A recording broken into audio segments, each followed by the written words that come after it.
The ICU went dead silent the moment black helicopters thundered onto the roof of Riverside Regional Medical Center. Not one, not two. Three of them, military-grade blades chopping the Portland air like the sky itself was being split open. Then the doors burst. Federal agents in tactical gear flooded the trauma wing, rifles up, voices barking clearance codes no one on staff had ever heard. Doctors pressed themselves against walls. Nurses dropped clipboards, and the first name those agents demanded shouted twice into the chaos of a hospital that hadn't seen anything like this in its 40-year history. Wasn't the chief of surgery. It was the scarred nurse everyone had spent the last 6 weeks trying to fire. If this story grips you, follow me to the end, and drop a like while you're at it. Tell me in the comments what city you're watching from. I want to see how far this story travels. The morning had started the way most mornings started for Emily Carter, badly, and before 6 a.m. she was already in the supply room when Lauren Pierce found her, which meant Lauren had either come in early specifically to find her or had been waiting near the locker hallway with the particular patience of someone who enjoyed this kind of thing. Lauren was the charge nurse for the trauma wing.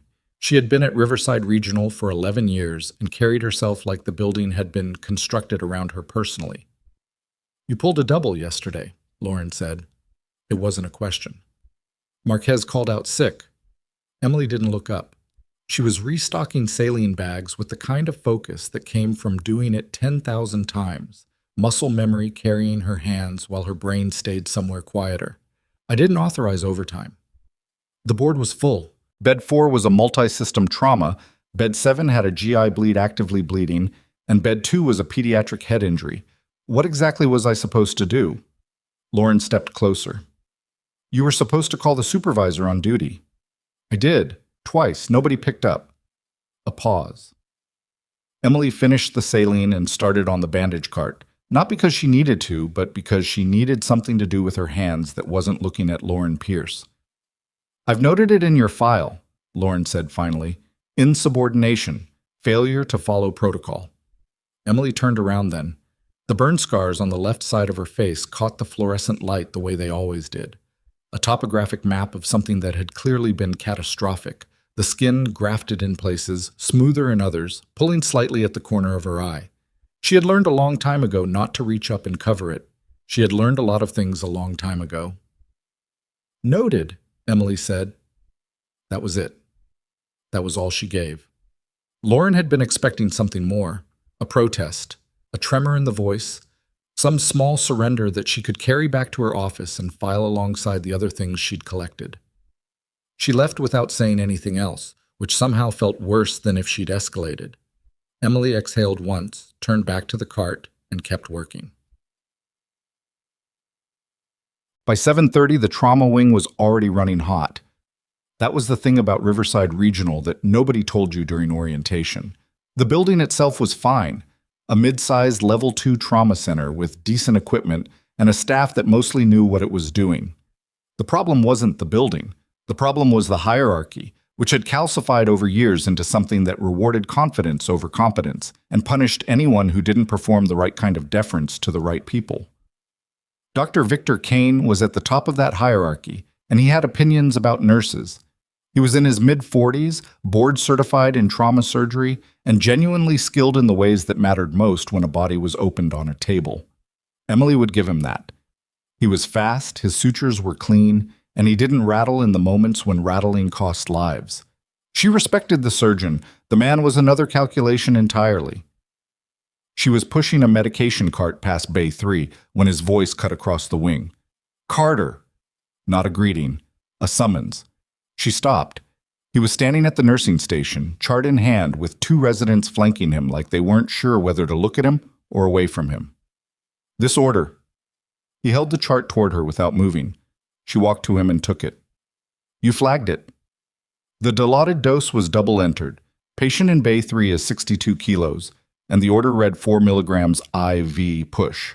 Standard dosing for her weight and presentation would be, "I know what standard dosing is." "Then you know why I flagged it." Kane looked at her for a moment with the particular expression of someone who has decided they dislike a person and is now finding new evidence to justify the decision retroactively. "You flagged it without calling me first. You disrupted the order workflow for the entire board. I prevented a medication error. You made an assumption. It was a double entry error. It's in the system log. One of the residents shifted her weight. Kane noticed and glanced at them sharply, and they both went still again. Know your place, he said. Quiet. Practiced. Like it was something he'd said enough times that it had worn a groove in him. Emily didn't flinch. She had been told that specific phrase in that specific tone by people with considerably more authority than Victor Kane, in rooms considerably more dangerous than this one. She handed the chart back. My place is keeping people alive, she said. I'll make sure to disrupt your workflow every time I prevent you from accidentally killing someone. She pushed the cart forward and kept walking. Behind her, one of the residents let out a breath so carefully controlled that it was almost not audible. Almost. Ooh. The incident that tipped everything over happened at 11:47 on a Tuesday. Bay 6 had come in from a motor vehicle accident. A 41-year-old woman, unrestrained passenger, significant mechanism of injury, and a BP that had been dropping since the paramedics called it in. The trauma attending on duty was supposed to be Dr. Reyes, but Reyes was in an emergency appendectomy and the OR team had him locked down. Kane was in a procedure of his own. The residents were green, third year, which was not green in the sense of inexperienced, but green in the sense of not yet having been in enough rooms where everything happened at once to move without thinking about moving. Emily was in Bay 6 when the patient's pressure dropped again. 78/40, then 71. The resident on call, a young man named Torres, was calling the desk to reach Kane. Emily was watching the patient's face, her abdomen, the way her breathing had changed in the last 90 seconds. She had seen this before. She had seen this exact thing before, in a different context, in a different country, under conditions that made this trauma bay look like a comfortable room. She's tensioning, Emily said. Torres looked up. I'm waiting for Dr. Kane.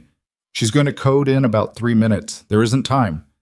I can't authorize a needle decompression without an attending. I know. Emily was already moving. Go get one. Right now. Go. She didn't wait to see if he moved. She positioned herself, identified the landmarks with her fingertips. Second intercostal space, mid-clavicular line, she could have found it in the dark, and she had the needle in before she'd fully finished the thought. The rush of air was immediate.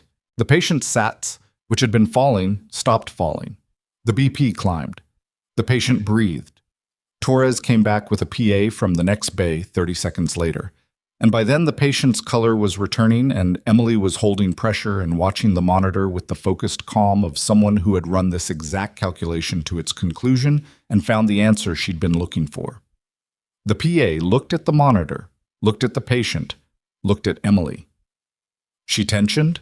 The PA said. Yes. You decompressed without an attending order. Yes. There was a pause that contained several things at once. Good call, the PA said quietly. It didn't matter. By 3 that afternoon, Lauren Pierce had a formal complaint on Dr. Kane's behalf, sitting in the nursing director's inbox. By 4:30, Emily was in the director's office, a beige room with a plant in the corner that was only slightly alive, listening to a woman named Director Halstead explain that what Emily had done, while medically appropriate in retrospect, represented a violation of the hospital's chain of command protocol. You performed an invasive procedure without attending authorization, Halstead said. She was a careful woman, the kind of person who said difficult things in a very level voice so they didn't sound like difficult things. I understand the clinical outcome was positive. The patient is alive. But the process matters here, Emily. If we allow nurses to make unilateral decisions about invasive interventions, we create a liability exposure that the hospital cannot. What's the liability exposure on a patient who codes while we wait for a physician to answer his page? Halstead set down her pen. I'm placing you on a formal disciplinary notice, 60-day probationary period. Any further protocol violations during that period will result in termination. Emily sat with that for a moment. The plant in the corner needed water. She could see it from where she was sitting. Is there anything else, she said. That's all. She stood, thanked Halstead in a tone that gave nothing away, and walked out. Trat. The probationary notice went up on the internal system that evening, which meant that by the next morning, people knew. Hospitals were not good at secrets. They were buildings full of people who dealt in urgency and information all day and tended to channel both into gossip when the urgency ran low. Emily heard it in fragments. A comment at the nurse's station that stopped when she walked up. 2 techs in the hallway whose conversation shifted when they noticed her. She had developed, over the years, a particular skill for reading a room without appearing to read it, for absorbing peripheral data while her face stayed neutral. She used it constantly here. It was not the most comfortable skill to have. What bothered her wasn't the probationary notice. It wasn't even the formal complaint, though the formal complaint was built on a distortion of events that would have embarrassed any objective observer. What bothered her was the patient in Bay 6, whose name she had learned was Diane Marsh, who was now in a step-down unit and likely didn't know that her survival had become a liability discussion. That bothered her. She was eating lunch, alone, at a corner table in the cafeteria, which was her standard arrangement, when Dr. Marcus Webb sat down across from her without asking. Webb was a hospitalist, internal medicine, the kind of doctor who existed slightly outside the trauma wing's social ecosystem and therefore had developed the freedom to ignore parts of it. He was around 50, with reading glasses he never actually used for reading, and a general air of someone who had made peace with not being the most important person in the room. "Hell of a save yesterday," he said. Emily looked at him. "You heard about that." Everyone heard about that. Also heard about the notice. Also heard about that, apparently. He pushed a packet of crackers across the table toward her. An odd gesture, oddly kind. "Kane's been looking for a reason for months. You know that." "I know that." "He doesn't like—" Webb seemed to choose his next words carefully. "He doesn't like things he can't categorize easily." Emily opened the crackers. "He doesn't like nurses who push back. That's a more accurate way to say it." "That too." Webb ate his sandwich for a moment. "You've got people on your side, more than you think." "I don't need people on my side. I need to get through 60 days without him manufacturing another reason." "You think he's going to try?" "I think he's been trying since the first week I was here, and the thing about someone who has decided to get rid of you is that they don't stop trying just because they haven't succeeded yet." Webb didn't argue with that. He was quiet for a moment, and then he said, "Where'd you work before this? Your file doesn't have much before Riverside." Emily finished the crackers.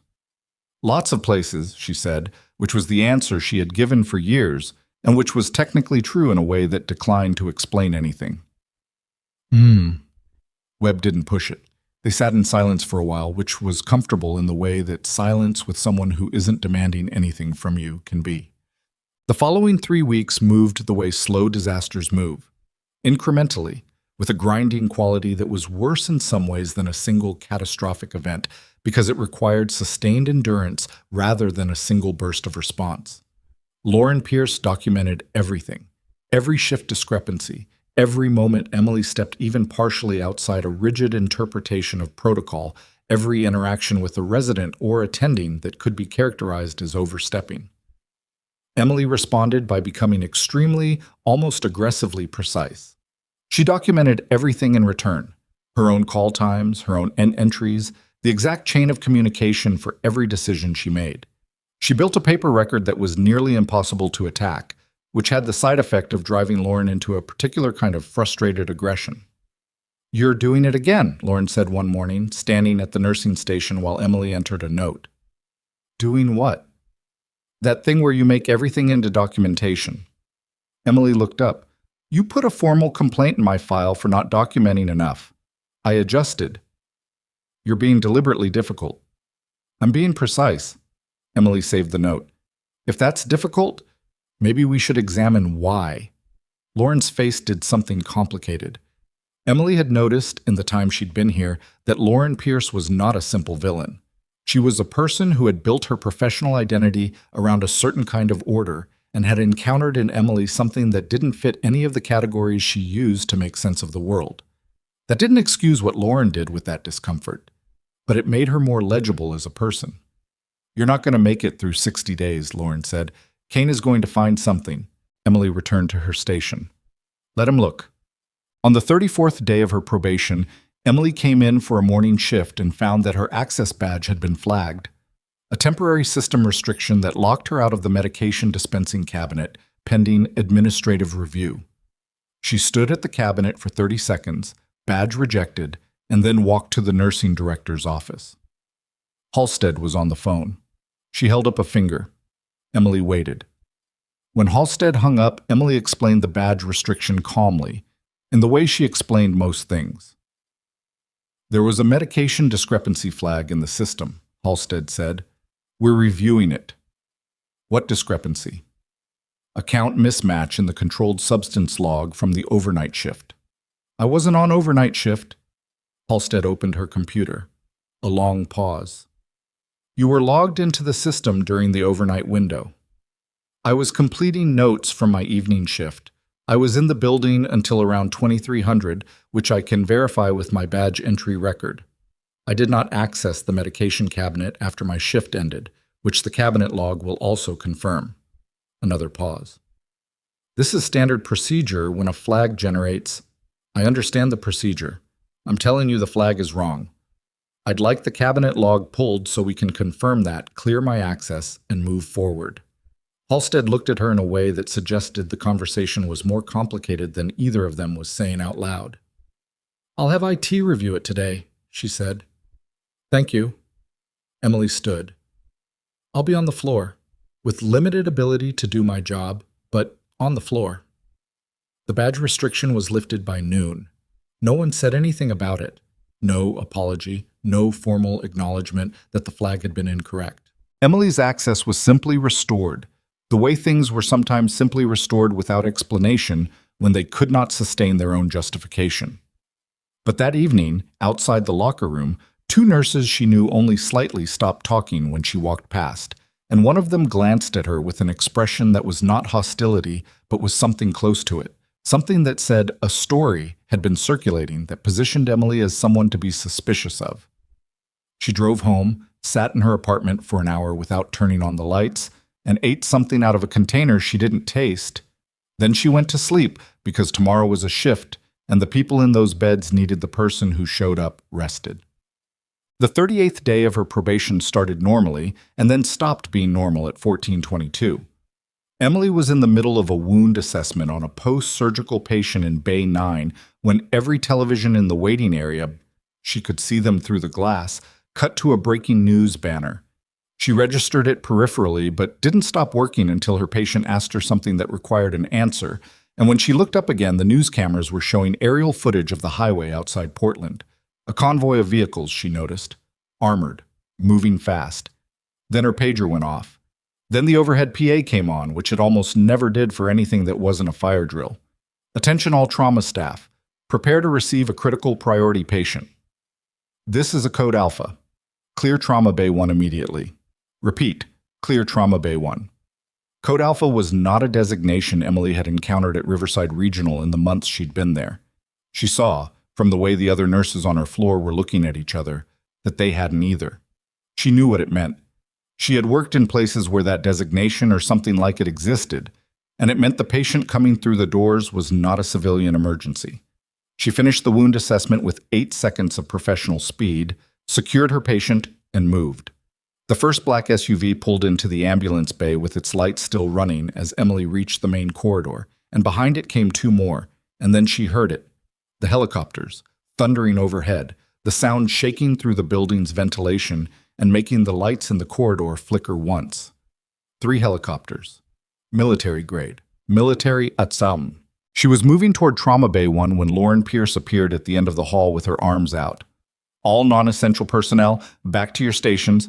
I'm trauma qualified, Emily said, not stopping. You're on probation. Who else do you have? Emily looked at her steadily.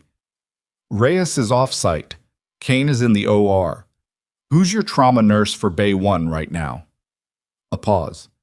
In that pause, the ambulance bay doors opened and the sound of running boots filled the corridor. Lauren didn't move out of the way, but she didn't stop Emily either. Emily went through. The man on the gurney was in his late 50s, and he was dying in the specific way that Emily recognized immediately. Not from the vitals, though the vitals were catastrophic, but from the particular quality of his stillness, the way his body was allocating resources away from everything it considered non-essential. Pupils unequal. Skin that pale gray color that meant the circulation was pulling toward the core. His breathing was present but wrong, too shallow, with a rhythm that hitched in a way that could only be one of three things, and only one of them was survivable. Two men in suits came through the doors behind the gurney. Federal agents, clearly. Not the tactical operators from outside, but the kind of men who wore the suits so long the suits had become their skin. One of them spoke into an earpiece. The other looked directly at Emily. "What's his status?" the agent said. "I need 30 seconds, Emily said. She had her hands on the patient already, running through her assessment with the speed of someone who had triaged in conditions where 30 seconds was a luxury and 10 was more realistic. Pupils. The asymmetry was significant. Temperature. He was running hot. The hitching in his breathing had a pattern she was trying to isolate. There was a transdermal patch on his left arm that the paramedics had documented but not identified. A resident came in, bright-eyed, competent, second year, name tag reading OSE. "What do we have?" "Multi-system presentation, altered neuro, respiratory involvement, fever. I need a tox panel and a full metabolic immediately, and someone needs to identify that patch." OSE moved to the patch. "Unknown compound, not a standard farm label. Photograph it and send it to tox before you remove it." "On it." The agent near the door spoke into his earpiece again. Then, from the corridor, Emily heard a different voice. Authoritative, not loud, the kind of voice that expected to be listened to without requiring volume. And the door opened. Dr. Kane walked in. He'd apparently been pulled from wherever he was, still in surgical blues, mask down around his chin. He took one look at the patient and one look at the monitors and started issuing orders. "Get me 2 large-bore IVs, wide open. Push atropine, 1 milligram IV. Repeat every 3 to 5 minutes. Target rate. Stop." Emily's voice was not loud either, but it landed. Kane turned. "Excuse me. That medication will kill him." Emily held his gaze. "This is not a cholinergic crisis. The pupils are not myotic. Look at them. Atropine for a patient with already dilated pupils and a fever of this level will push his heart rate over the edge. He will arrest on the table." A beat. Kane's jaw tightened. "Carter, you are on probationary status, and this is not your patient." "Then look at the pupils yourself." She stepped aside. "Look at them and tell me I'm wrong." Kane looked. He didn't want to. She could see him not wanting to, but he looked. The left pupil was fixed and blown. The right was sluggish, not constricted, not cholinergic. Something else. Something she had seen before. In a different context. In a briefing room she was not supposed to remember. "The patch," Emily said to OSE. "What's the shape? Is there a microprint on the foil backing?" OSE held it up under the light. "Small text. Looks like a serial number, maybe. And a compound designation I don't recognize. 4 letters, starts with V." Emily felt something go quiet in her chest. Not fear. Something older than fear. She knew what compound started with V and came on a transdermal delivery system and presented with asymmetric neuroinvolvement and fever and this exact respiratory pattern. She knew it because she had studied it, because she had been in a room once, years ago, where a man with exactly this presentation had died before the field medic understood what she was looking at. She was not going to let that happen again. "I need you to clear this room," she said to the federal agent by the door. "Except me and Dr. OSE." Kane moved toward her. "Who do you think you are?" The federal agent stepped between them. He was not large, but he moved with the kind of economy that communicated very clearly that he had been trained to end physical confrontations rather than participate in them. "Doctor," the agent said. Quiet. "Please step out." "This is my trauma bay." "Sir, please step out." Kane's face went through several things in quick succession. Emily had stopped watching him. She was already moving, pulling the compound from her memory, calculating the protocol, thinking through what she had and what she needed and how much time the patient had remaining. It was not enough time to get this wrong. The door closed.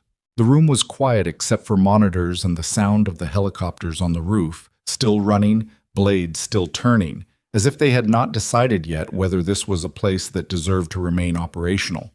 Emily reached for the crash cart. She reached past it, to the secondary drawer where the hospital kept agents that weren't part of the standard trauma kit, but existed for presentations the standard kit wasn't built for. Her hands moved without her having to think about where they were going. Osei watched her with the particular alertness of someone who has just recognized that they're in a situation their training did not fully cover. "What is it?" he said. "What are we dealing with?"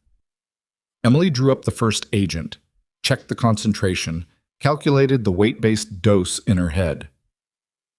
"A classified neurotoxin delivered transdermally," she said. "And we have approximately 8 minutes before his cardiac output becomes incompatible with life."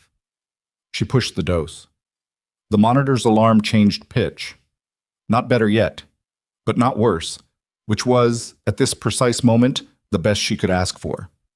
In the corridor, through the narrow window in the bay door, she could see Kane standing with his arms crossed and his face doing something she had never seen on it before. Not anger, not contempt, something he didn't have a category for.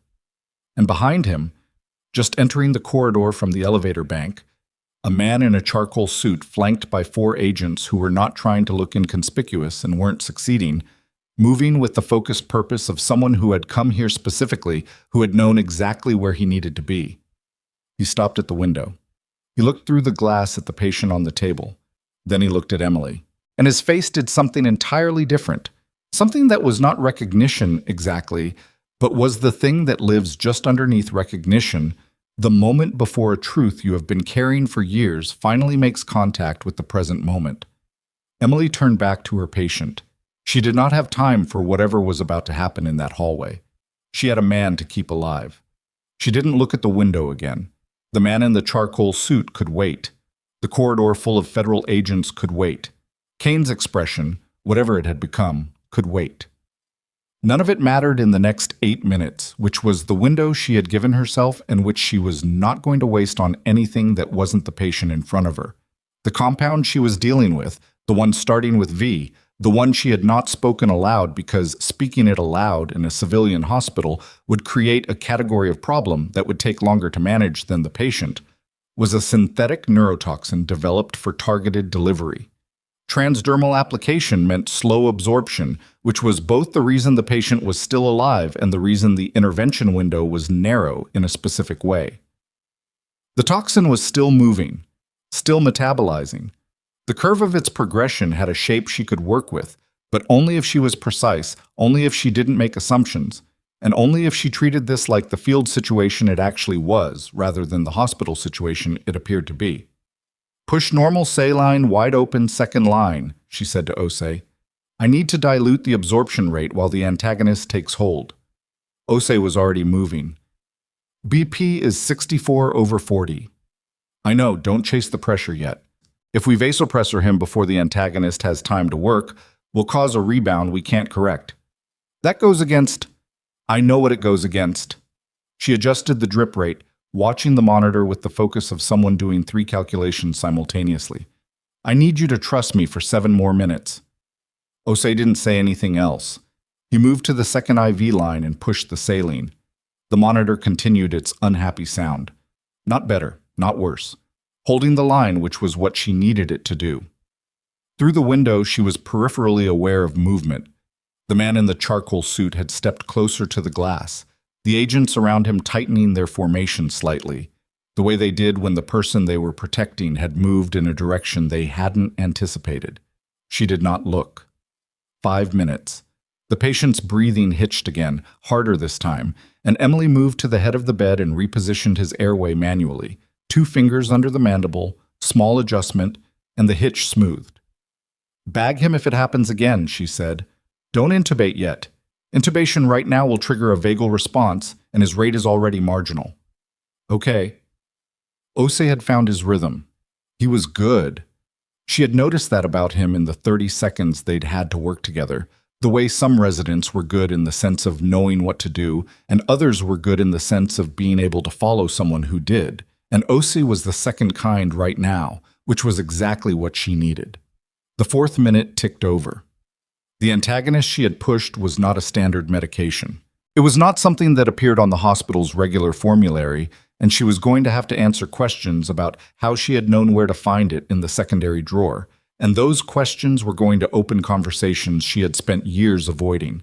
She was aware of all of this. She had made the calculation and proceeded anyway, because that was the only calculation that made sense, and she had learned a long time ago that some decisions didn't offer you the comfort of choosing between good options. At minute 5, the patient's heart rate ticked up, not dangerously, correctly, moving from the suppressed range toward something that indicated the antagonist was binding. At minute 6, his systolic climbed to 72. At minute 7, Osei said quietly, "It's working." Emily didn't respond. She was watching the left pupil, the blown, fixed left pupil that had been the clearest sign of how far the toxin had progressed into the neural tissue. For a long moment, nothing. Then, barely perceptibly, the pupil contracted. Not fully, not symmetrically, but it moved. Emily exhaled through her nose and kept her hands on the patient and did not let herself feel anything about it yet, because feeling things about it was for later. And right now she needed to manage the second phase of the intervention, which was the rebound period where the most dangerous mistakes got made by people who thought the hard part was over. "Second dose of antagonist in 10 minutes, she said. "Set the timer. Don't let me miss it." "Got it." Osei set the timer on his watch. She finally looked at the window. The man in the charcoal suit was still there. He had not moved. His eyes were on her with an expression she couldn't read through the glass, and something about that fixed attention, not the way the agents looked at her, which was assessment, the measuring of a variable, but something different, made her stomach tighten in a way that had nothing to do with the medicine. She turned back to the patient. But the next 40 minutes were work. Not dramatic work. Not the kind that looked like anything from outside the room, which Emily suspected was frustrating to the people waiting in the corridor. It was the unglamorous, continuous, attention-demanding labor of keeping someone's physiology from turning against itself, adjusting the drip rates as his pressure climbed, managing the rebound tachycardia when the antagonist overcorrected, repositioning every time his airway needed it, watching the monitors with the patience of someone who had learned that the dangerous moments in a recovery weren't the obvious ones, but the subtle inflection points that required being present and reading forward. Osei barely spoke. He worked alongside her with the focused quiet of someone who had figured out that this was not the moment for questions. She appreciated that more than she could have said. At some point, she became aware that the sound of the helicopters on the roof had changed. Not gone. They were still there, but throttled back to idle, which meant someone had made a decision that the situation inside the hospital was no longer in the emergency phase it had been 40 minutes ago. She filed that information away without looking up.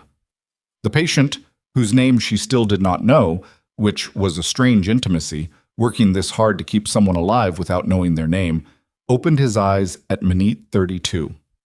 Not fully awake, not coherent, but his eyes opened, tracked toward the light, and then closed again with the heaviness of someone who was profoundly exhausted, but was exhausted in the way that meant there was still someone in there to be exhausted.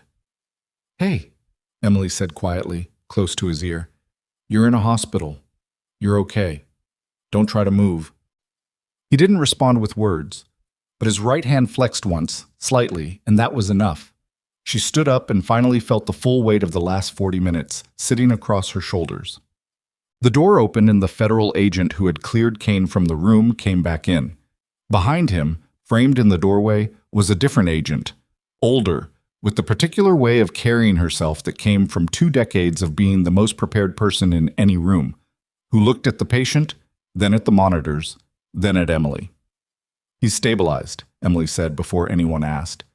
"He's going to need intensive monitoring for the next 6 hours for the rebound window, and I want a second dose of the antagonist administered at the 4-hour mark. I'll write the protocol." "Can he be moved?" the agent asked. "Not for at least 2 hours. After that, yes. But whoever takes him needs the protocol or the rebound will undo what we just did." "Understood." The agent stepped aside and spoke quietly into her radio.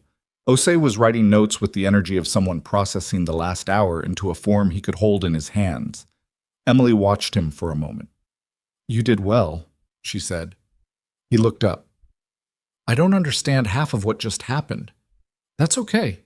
Document what you observed clinically. Don't speculate about the compound." "Is that because I'm not supposed to know what it was?" "It's because you genuinely don't know what it was, and writing speculation in a chart creates problems for everyone." She met his eyes. "What you saw was a patient present with a complex toxicological picture, receive targeted treatment, and respond. That's accurate, and it's complete." Osei considered this with the expression of someone integrating a lesson that wasn't in any textbook he'd read. "Okay," he said finally. The door opened again. This time it was Kane. He didn't come in fully. He stood in the doorway, and Emily realized he was looking at the patient's monitors with an expression that had none of its usual architecture. The certainty was gone. The contempt was gone.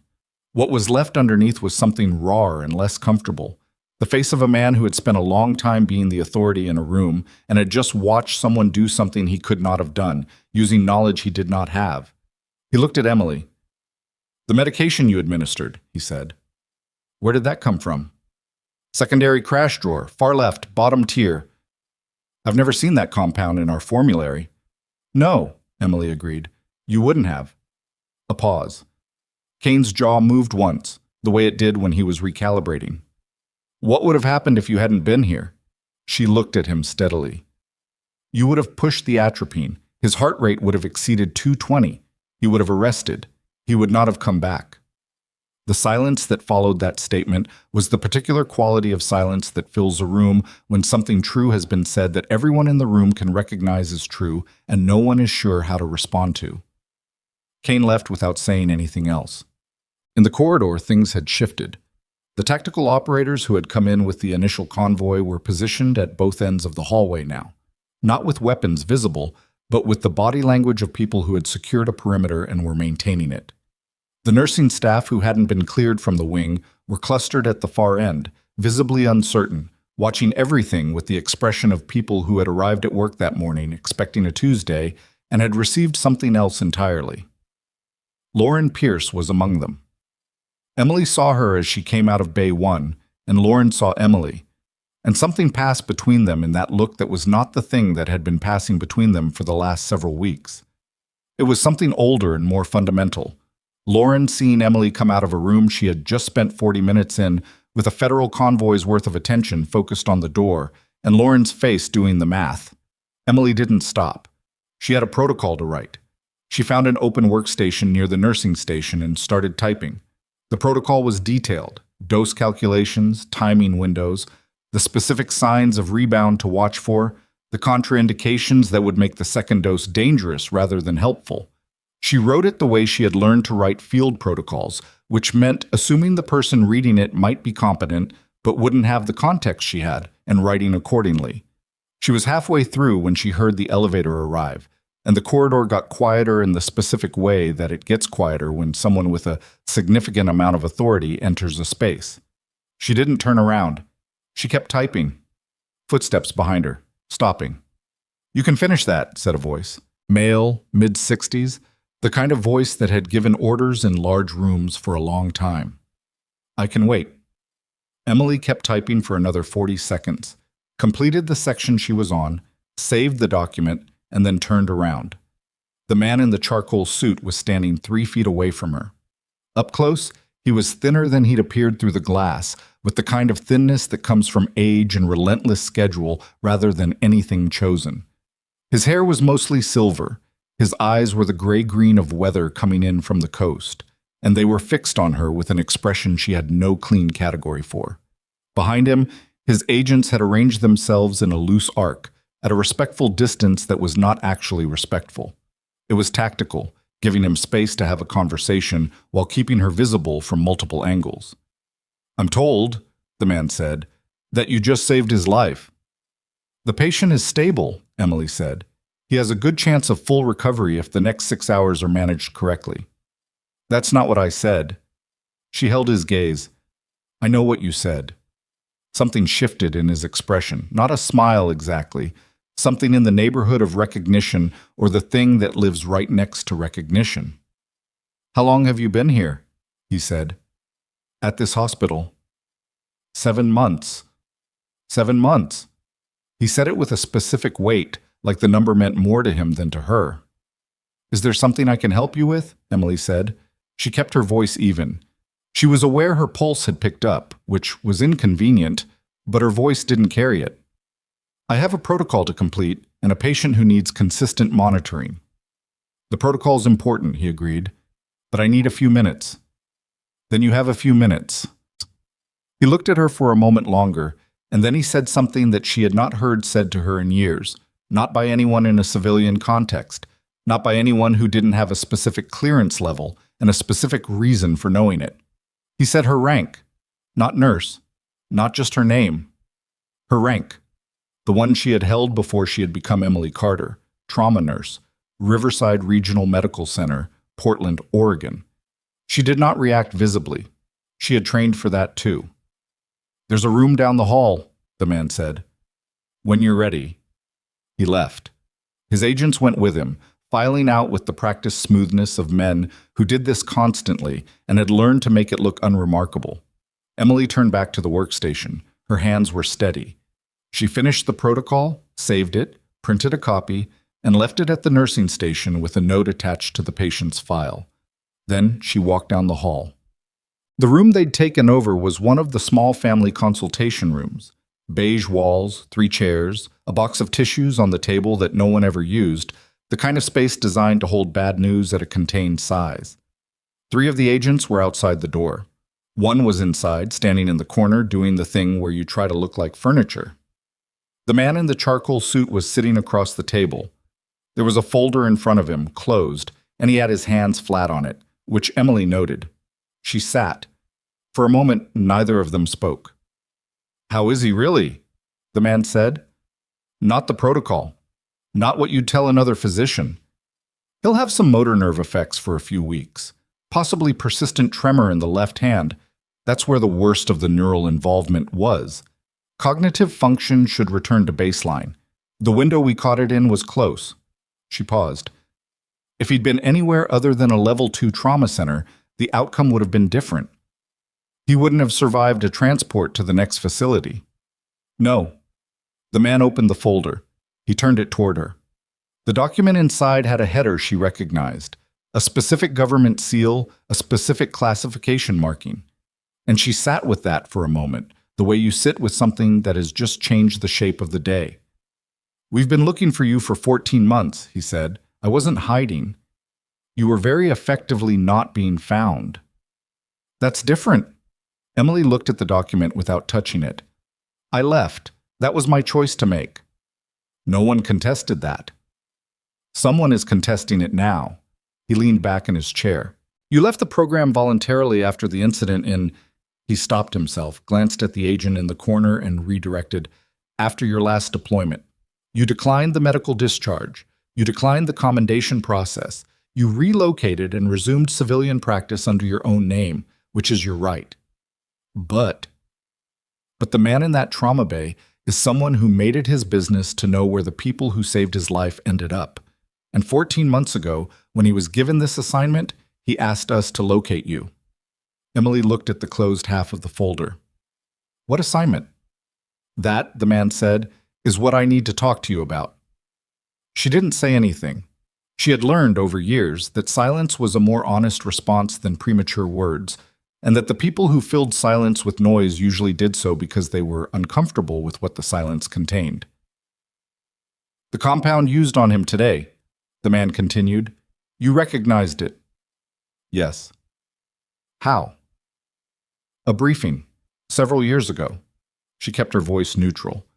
I was cross-designated for a period. I had access to the threat library. The briefing that contained that compound was classified above your cross-designation level. Emily said nothing. Which means, the man said carefully, that you had exposure to intelligence assets and operational data that was not formally part of your record, which means that someone, at some point, trusted you with information that you were not officially cleared to receive. She held his gaze. Is there a question in there? Several. He closed the folder. But the most immediate one is this. The toxin used on the director today, the one you identified from a briefing you weren't officially in, is not something that exists on any domestic threat registry. It's not something that should be available to anyone operating on U.S. soil, which means the people who did this have access to a supply chain that we have been trying to locate for over a year. The room was very quiet.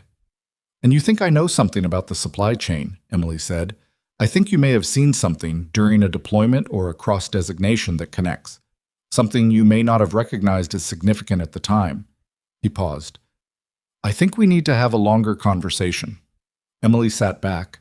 She looked at the ceiling once, briefly, a habit from years ago that she had mostly broken, but that surfaced when she was processing something large. And then she looked back at him. What's his name? She said. The man in Bay 1. A pause. Director Harlan Voss, Office of Strategic Intelligence. She had thought so from the moment she'd recognized what compound they were dealing with, but thinking so and hearing it confirm were different things, and she sat with the confirmation for a moment before she answered. I'll have the conversation, she said, but not today. Today I have a patient who needs... The door opened. Not knocked, opened. One of the agents from outside leaned in with the specific economy of movement that meant something had changed. He looked at the man across from Emily and said 2 words, quietly. Emily couldn't hear them, but she could read them. He's awake. The man in the charcoal suit stood. Emily stood. And in the corridor, moving fast from the direction of the elevator bank, came 2 men she had not seen before. Not federal agents, not hospital staff, the wrong kind of purposeful movement, heading directly for the far end of the hall where Trauma Bay 1 was located. And the agent in the corner of the room saw them the same moment Emily did. He was already moving toward the door when the sound came. Not an explosion, not a gunshot. The overhead PA crackled on, and Director Halstead's voice came through it, tight in a way Halstead's voice was never tight, and said, Security to Trauma Bay 1. All available security to Trauma Bay 1 immediately. Emily was out the door before the agent reached it. She hit the corridor at a run, which was not something she did. She had trained herself out of running in hospitals because running created panic, and panic created errors. But this was different, and her body made the calculation before her conscious mind finished making it. The 2 men she had spotted were no longer visible.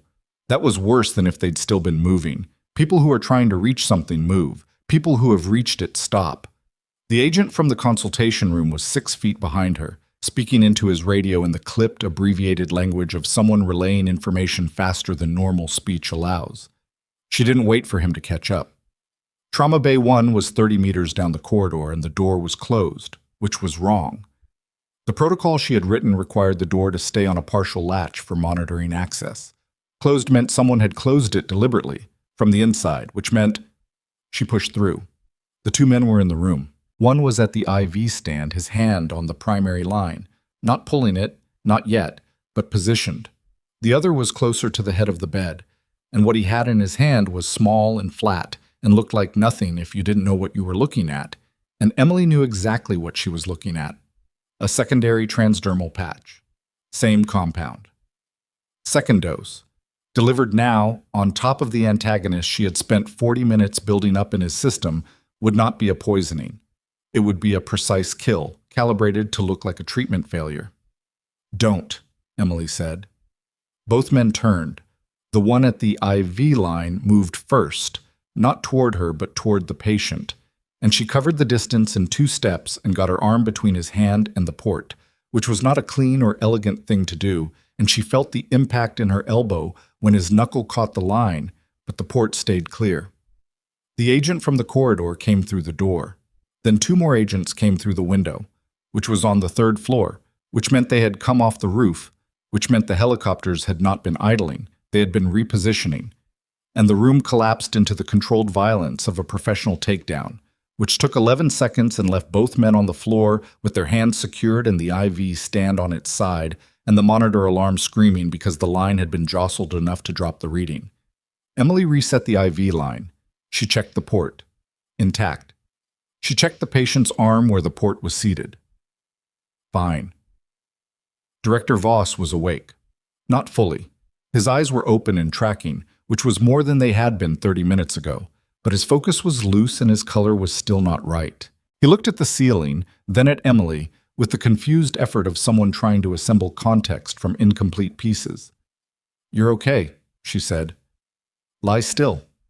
He didn't answer, but his right hand reached toward the IV site the way hands do when they sense something has happened near them, and she redirected it gently back to the bed. "Lie still," she said again. "I mean it." His hand went still. The agent who had been in the consultation room was talking fast into his radio and looking at the two men on the floor with an expression that had gone past professional into something personal. The other two agents who had come through the window were working with practiced speed to secure the men and run a sweep of the room, checking corners and under the bed and the ceiling, which Emily watched with the specific attention of someone who understood why you checked the ceiling and what you were looking for when you did. She found the head agent's eyes. "I need this room clear in 30 seconds, or the patient's stress response is going to destabilize his pressure. Everyone out except one person." The agent looked at the two men on the floor. "Them too," Emily said. "Out. Now." He moved. She had noticed in the last 90 minutes that when she said something with that particular quality of voice, not loud, not aggressive, just absolute, people moved. She had spent 7 months in this hospital watching people not move when she spoke. It was a strange experience having the response return. 30 seconds later, the room was clear except for one agent positioned at the door inside, and Emily recalibrating the monitoring leads that had been disturbed in the takedown. The monitor settled. Voss's pressure was low but stable. The stress had spiked his rate, which was actually a positive indicator, his heart responding appropriately to stimulus, which meant the cardiac involvement was resolving. She adjusted the antagonist drip fractionally, watching the numbers, giving the system time to speak. Voss's eyes found her again. "Who are you?" he said. His voice was rough and thin, the voice of someone working against sedation and neural suppression simultaneously. "Emily Carter, trauma nurse."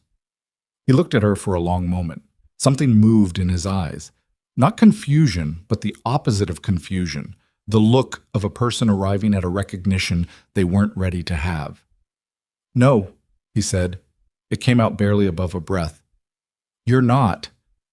Emily kept her eyes on the monitor. "Right now, yes, I am. We can talk about the rest later." The man in the charcoal suit came back into the room 20 minutes later. By then, Voss was more coherent, still not himself, still running on fractured processing, but his responses were quicker, and his grip on the bed rail was steadier, which Emily had been watching as an informal measure of his motor recovery. The man sat in the chair in the corner. He had shed his suit jacket at some point and looked, without it, slightly less like an authority figure and slightly more like a person, tired around the eyes, with the particular look of someone who had been managing a crisis for longer than this hospital visit represented.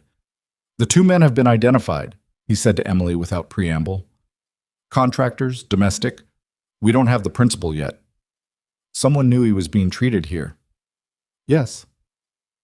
"Which means someone with access to the convoy's routing or to the hospital's incoming patient notification. We're working on it." Emily looked at him. "That's not a reassuring answer." "No," he said. "It isn't." Voss made a sound that was not quite a word, and they both looked at him. His eyes were on the man in the charcoal suit. "Garrett," Voss said. The man, Garrett apparently, leaned forward. "I'm here." "She saved me." Voss's voice was still threadbare, but the clarity in it had sharpened. "Twice." "I know. You know who she is. We're working on explaining that to the relevant people." Voss's eyes moved back to Emily. He was doing the work of assembly. She could see it, the pieces arriving in sequence, the context filling in around whatever fragments his memory had held through the toxin and the intervention. His left hand trembled slightly against the bed rail, the residual motor involvement she had predicted, and he looked at it with the expression of a man who was cataloging damage and doing the math on what it meant. "The mission in Karbat," he said. Emily's hands went still on the monitor keyboard. "I thought you were dead," Voss said. "The report said—" "The report was wrong," Emily said, "about several things." He looked at her face, at the scars, which she had grown accustomed to people looking at, and then looking away from, the embarrassed redirect, the careful avoidance. Voss didn't look away. He looked at them with recognition, which was different from every other way anyone in this building had ever looked at her face, and which was considerably harder to receive. "Carbat," he said again. Quieter this time.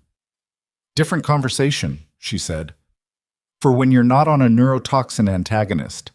Something crossed his face that might have been close to a smile if he'd had more energy available for it. "Fair." Garrett stood. "I need to make some calls. Emily?" He stopped, recalibrated. "I need you available for the next several hours." "I'm not going anywhere," she said, which was true in more ways than he probably understood. Tab. The word had spread through the hospital the way words spread through hospitals, imperfectly, incompletely, and faster than anyone would have wanted. Emily became aware of it when she walked out of Bay 1 to get a replacement IV bag and found the nursing station populated by 4 nurses who stopped talking when she appeared, but stopped talking in a different way than they usually stopped talking when she appeared. The usual way was the way of people avoiding something. This was the way of people who had been talking about something and were now adjusting to the presence of the subject. Lauren Pierce was at the end of the station. She was looking at a tablet and not looking at it. Emily got the IV bag. She was heading back when Lauren said, "Emily." She stopped, turned. Lauren was still holding the tablet. Her expression had been through something in the last 2 hours. It had the uneven quality of a face that has cycled through several things and not found a clean resting place. "What's happening in there?" "A patient receiving critical care," Emily said. "The federal agents are doing their jobs." Lauren set the tablet down. Kane was pulled from the OR. Emily waited. 2 agents went in while he was mid-procedure and told him he needed to step out. Dr. Finch took over. Lauren's voice had a careful quality, like she was testing the weight of each word before committing to it. "They took him to the administrative suite. He's been in there for 40 minutes. Emily said nothing. "What did he do?" Lauren asked. "I don't know what the agents are discussing with him," Emily said, which was technically accurate and chose not to speculate further. Lauren looked at her for a moment, really looked, which was different from the looking she had done for the last several months, which had been the looking of assessment and classification. This was something else, something less comfortable and more honest. "The patient in Bay 1, Lauren said. "You saved him." "The patient in Bay 1 is stable," Emily said. "The monitoring protocol is in his file. Whoever is covering the wing needs to run the checks on the hour." She turned and went back to Bay 1 because that was where her patient was, and her patient was the reason she was here. The Director of National Intelligence arrived at 4:17 in the afternoon. Not Garrett, who Emily had come to understand was Voss's senior protection detail supervisor. Not the agents who had come with the convoy. The actual Director of National Intelligence, a woman named Hartwell, Patricia Hartwell, whose name Emily recognized from briefings she had read in a different life, walked into Riverside Regional Medical Center with a 4-person security contingent and went directly to the administrative suite, where she spent 22 minutes and then came to Trauma Bay 1. Emily was writing updated notes at the workstation outside the bay when Hartwell stopped beside her. "Captain Carter," she said. The nurse's station went completely silent. Emily saved her notes. She turned. Hartwell was in her 60s, compact, with the kind of stillness that came from being a person who made large decisions regularly and had learned not to let the size of them show on her face. She looked at Emily with direct, uncomplicated attention. "I understand you've had an eventful day," Hartwell said. "I've had busier," Emily said. Something behind Hartwell's eyes acknowledged that. "Director Voss has been asking to speak. His physician, you, apparently, has been limiting his conversations. He needs to rest. The neural recovery window requires—" "I know what it requires. I've been briefed." Hartwell paused. "He's asking for you specifically. He says there are things he needs to say while he still has the clarity to say them." Emily looked at the bay door. She had checked on Voss 15 minutes ago, and his clarity was, in fact, better than she'd expected at this stage. His processing was faster, his responses more anchored. The motor tremor in his left hand had reduced. The neural pathway damage, whatever it would ultimately look like, was not going to express itself in the acute window. 10 minutes, Emily said. He tires faster than he thinks he does right now. Hartwell nodded once, like someone accustomed to having terms set by experts and respecting them. Emily found that, after 7 months of having her expertise questioned by people with fewer qualifications, unexpectedly disorienting. They went in. Voss looked better than he had any right to look, which Emily attributed partly to the antagonist protocol holding and partly to the particular biology of men who had spent 30 years in high-pressure situations, a kind of trained resilience that expressed itself physically as well as mentally. He looked at Hartwell first, then at Emily, and then said to Hartwell, "Close the door." Hartwell closed the door. "She needs to hear this," Voss said. "Director." "Patricia." His voice was firmer than it had been, still not at full capacity, but directional. "She needs to hear it. She has a right to it. Whatever we do after, she needs to know why." Hartwell looked at Emily with an expression that was not hostile, but was measuring. Then she sat in the chair in the corner, the same chair Garrett had used, and folded her hands and waited. Voss looked at Emily. "The mission in Karbat," he said. "You know what the official record says." "I know what I was told the official record says." "The official record says that the exfil went wrong because of a navigation failure and that the intelligence asset was recovered by the primary extraction team." Emily stood still.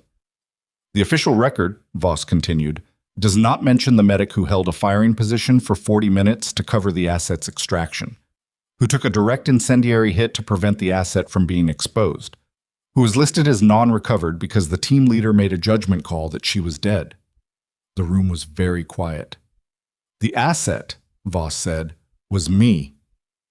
Emily had known this. She had known it from the moment she understood the compound, from the moment she processed who was on that table. She had known it and had set it aside the way she had learned to set things aside, in the compartmented way that was the only way to function in the situations she had functioned in. But knowing it and hearing it said were different, and she sat with the difference for a moment. "You were 29 years old," Voss said, "and you held that position until I was clear." "I did my job," Emily said. "Your job did not include taking an incendiary device." "The situation required it." Voss's jaw tightened. "The situation required it because Harkins left you exposed. Because he made a bad call, and you compensated for it at personal cost, and then got left behind because he didn't want to explain the bad call in an after-action report." Emily said nothing. There was nothing to say about Harkins or his call that would change what had already happened. "When the record was filed," Voss continued, "I was already out of country. By the time I knew the full picture, you had been administratively discharged under a non-standard process. I spent 6 months trying to find where you'd been routed, and by the time I had a name and a location, you'd moved." 3 times, Emily said. 3 times. He exhaled. "I kept looking.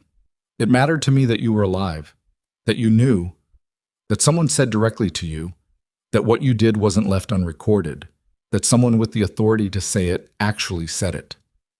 Hartwell spoke for the first time since sitting down. "The record as it currently exists," she said carefully, "has significant omissions." Emily looked at her. "Significant omissions is a polite way to describe it." "Yes," Hartwell said, "it is." She held Emily's gaze without flinching. "The omissions are going to be corrected. That process has already begun, as of this afternoon." "What does that mean specifically?" "It means a formal review of the Karbat after-action report. It means the commendation process that was never initiated. It means that the people who filed an incomplete record are going to answer for it." Hartwell paused. "And it means that the disciplinary file that exists in this hospital, which I have now read, is going to be addressed with the same directness."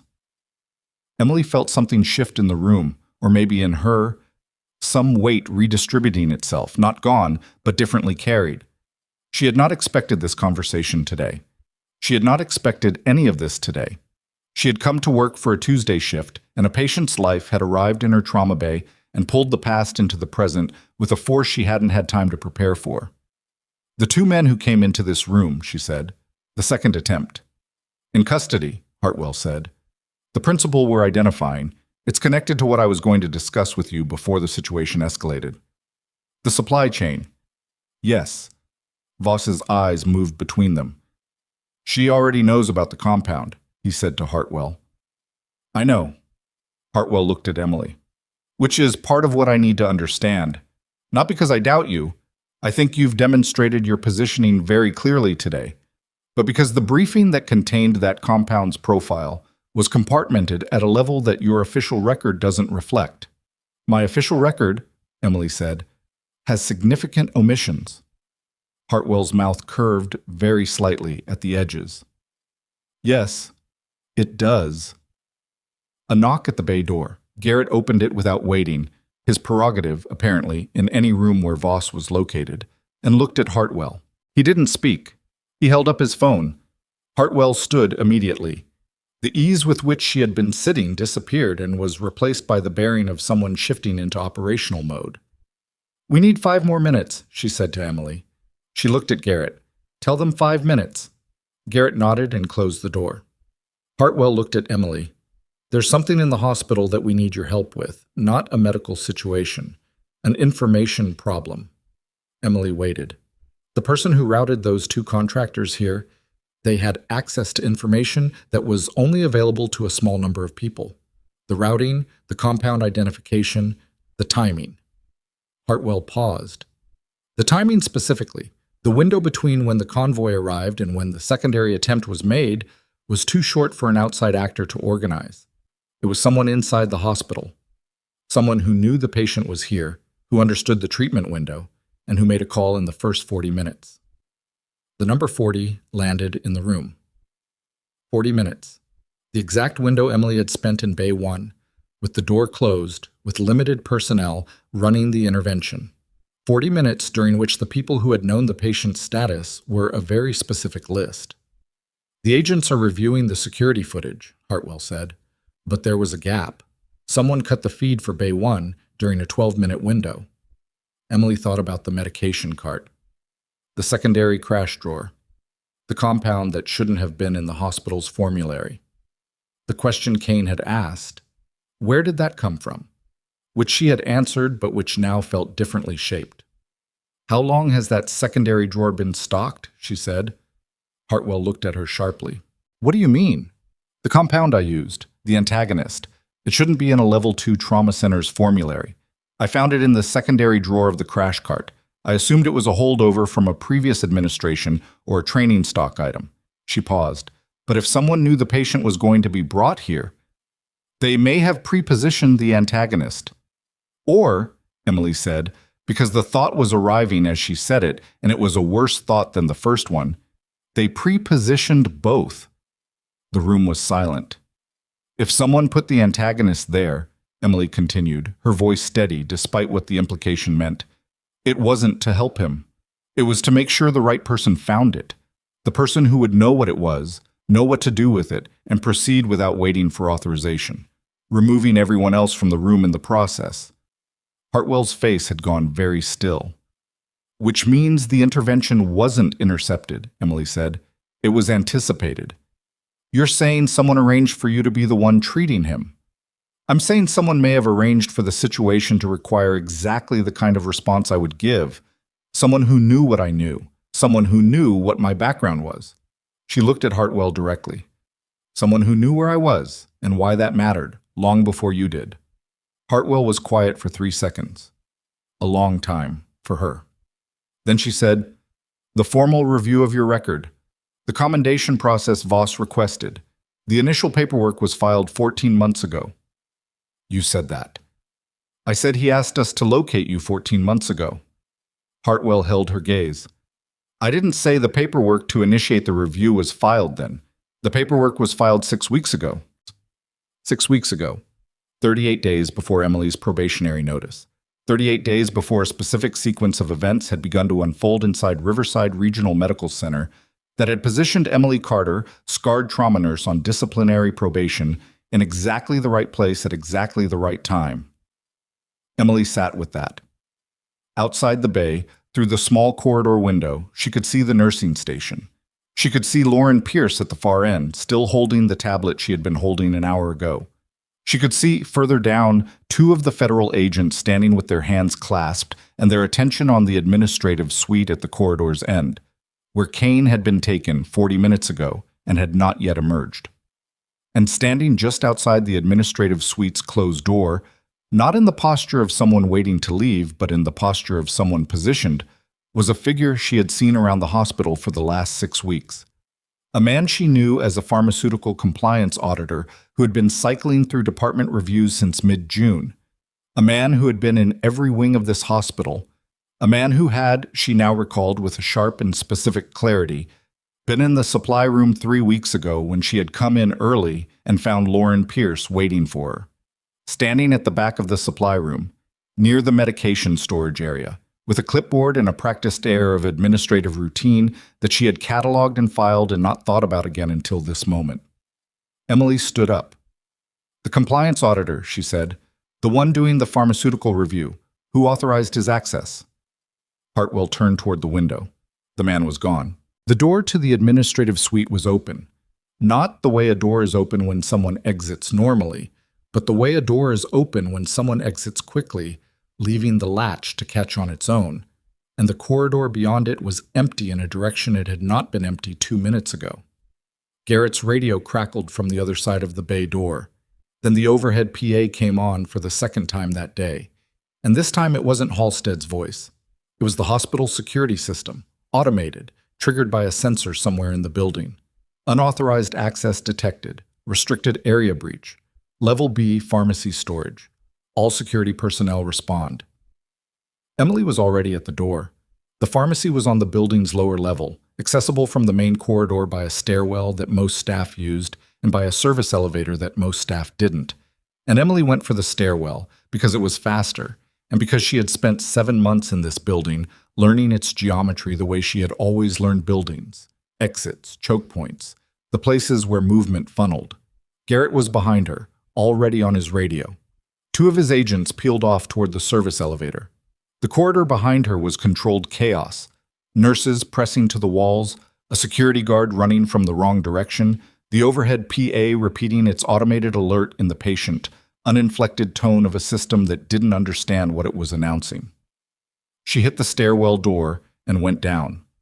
The pharmacy's main entrance was locked by the time she reached it, locked from the inside, which meant the breach alarm had triggered the security lockdown protocol automatically, sealing the room with whoever had gone in. She could see through the narrow reinforced window in the door that the interior lights were on and one of the storage cage doors at the back was open.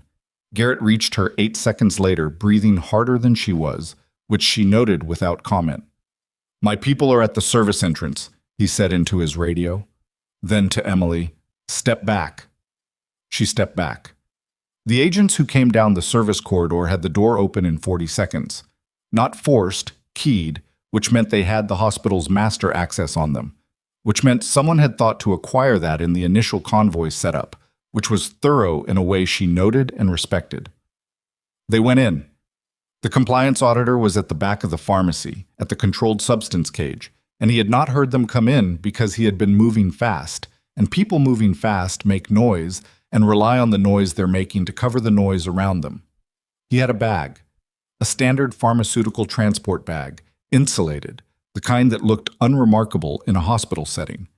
And he was 3/4 through loading it when the agent cleared the corner and he looked up.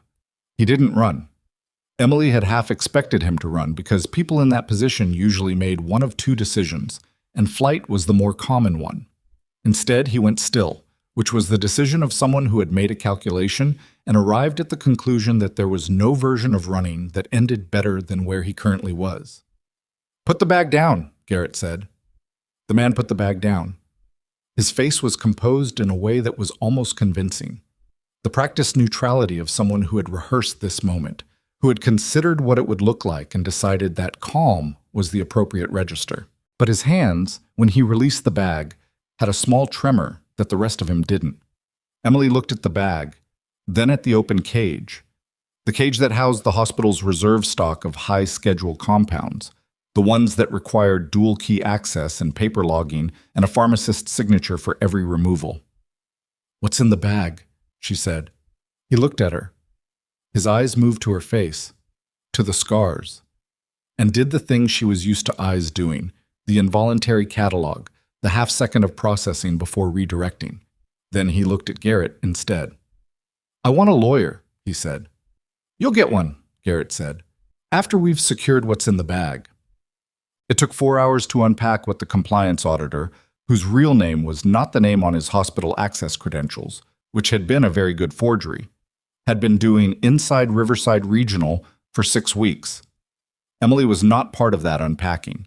She was not an investigator, and she was not in that room, and she was, by the time the pharmacy situation was contained and Garrett's people had the situation in hand, standing in the corridor outside Trauma Bay 1, with her back against the wall and her eyes closed, running a systems check on herself the way she had learned to do after operations, cataloging what was sore, what was running high, what needed to be addressed before she could be effective again. Her elbow, where it had caught the IV line port in the scuffle, was bruised. Her feet hurt in the specific way that comes from 8 hours of institutional flooring. Her head was clear, which was the thing that mattered. She opened her eyes. Osei was standing a few feet away, watching her with the expression of someone who had decided to be present without imposing. "How is he?" she said. "Voss? Sleeping? His pressure's been stable for the last hour. The tremor is less." "Good." Osei was quiet for a moment. Then, "The man they arrested in the pharmacy. He's the one who put the antagonist in the crash cart." It wasn't a question. Emily looked at him. "I've been thinking about what you said earlier," Osei said, "about the intervention being anticipated. If he prepositioned the antagonist, if he knew you'd find it, knew what you'd do with it, then what was his goal because the patient survived? If this guy was working for the people who poisoned Voss, why provide the thing that saved him?" Emily had been sitting with this question for 3 hours, in the parts of her mind that ran parallel to everything else she'd been doing. "I don't think he was working entirely for the people who poisoned Voss," she said. "I think the situation had more than one set of interests running through it. Someone wanted Voss saved. Someone wanted the situation to unfold in a specific way. Whether Voss lived or died may have been secondary to what the situation would expose." She paused. "Or who it would draw out." Osei absorbed this. "That's a complicated operation." "Yes. And you ended up in the middle of it." "I was already in the middle of it," Emily said. "I just didn't know it." She pushed off the wall. She needed to check Voss's chart, review the 4-hour monitoring notes, and write the transition protocol for overnight care. She needed to do those things because they were her job, and because the medicine didn't stop requiring attention because the intelligence situation was complicated. She was halfway to the workstation when Director Halstead appeared from the direction of the administrative suite, and the expression on Halstead's face was the expression of a woman who had spent the last 4 hours having conversations that had fundamentally restructured her understanding of the last 7 months. "Emily?" she said. "Can we?" "I need to check my patient's chart," Emily said. "After that." Halstead nodded. She looked like she would have waited considerably longer than that, which was new. The chart was clean. Osei's hourly notes were thorough and accurately observed, and the numbers told a story of a man whose physiology was doing the slow, unglamorous work of recovery without drama. Emily added her own assessment note, updated the overnight protocol with specific parameters for the rebound window, narrower now, which was a good sign, and flagged 2 medications to watch for interaction potential in the morning. Then she found Halstead. They used the same consultation room, beige walls, half-dead plant, and Halstead sat across from her with a folder of her own, thinner than Garrett's but clearly carrying weight. "I've spoken with Director Hartwell," Halstead said, "and I've reviewed—" She stopped, restarted. "I've been given access to information this afternoon that changes the context of several things significantly." "Okay," Emily said. "The disciplinary file, the formal complaints filed against you." Halstead opened the folder. "I want to walk through them." "You don't have to. I want to." Halstead's voice was level, but had something underneath it that was not comfortable. The complaint filed after the needle decompression, the documented failure to follow chain of command, the controlled substance discrepancy flag. She looked up. The discrepancy flag was generated from a terminal that logged your credentials, but the access time was 12 minutes after your badge record shows you leaving the medication area. I told you the flag was wrong the morning it appeared. I know you did. Halstead held her gaze. The IT review confirmed the timestamp discrepancy. What I didn't follow up on at the time was how the flag was generated if you weren't at the terminal. I accepted the system output. She paused. I shouldn't have. Emily looked at the plant. It really did need water. She had thought about watering it approximately every time she had sat in this room, which was 3 times now, and had done nothing about it each time, which felt like a small, accurate metaphor for something she didn't have the energy to name right now. The compliance auditor, Emily said. He had pharmaceutical system access as part of his audit credentials. Yes. Halstead's jaw tightened. The IT team is reviewing the full scope of what he accessed and when. The controlled substance flag. We believe he generated it using your credentials from a secondary terminal during the window, when you were still in the building, but away from the medication area. A pause. It was designed to look like a discrepancy, to give the hospital grounds for accelerating your termination. Emily said nothing. He had been inside the system for 6 weeks, Halstead said, looking for vulnerabilities, looking for... I'm not sure I fully understand all of it, but what the federal investigators have explained to me is that he was building a case for your removal, that your continued presence here was a complication for something. My presence here was a complication, Emily said, because someone was planning to use this hospital for a specific purpose, and they needed the person most likely to interfere with that purpose to be gone before it happened. Halstead looked at her. Interfere with it in the way you did today. Or in the way I would have if I'd understood what I was seeing sooner. Halstead closed the folder. She sat with something for a moment. The particular posture of a person doing internal accounting, running the numbers on their own choices, and finding the balance sheet uncomfortable. I owe you an apology, she said finally. Not a process apology. A real one. Emily looked at her. I saw the complaints coming from senior staff. And I processed them as a personnel management problem instead of asking why they were coming. Halstead met her eyes. I knew you were competent. I could see that you were competent. I still put you on probation because Victor Kane filed a formal complaint, and I didn't want the conflict. She said it plainly, without deflection. That was a failure of judgment, and I'm responsible for it. Emily was quiet for a moment. She had spent a significant amount of time in the last 7 months being angry about this. Not the hot, visible kind of angry, but the slow-burning kind that you carry in your shoulders and in the particular quality of your silences, the kind that doesn't show and doesn't leave.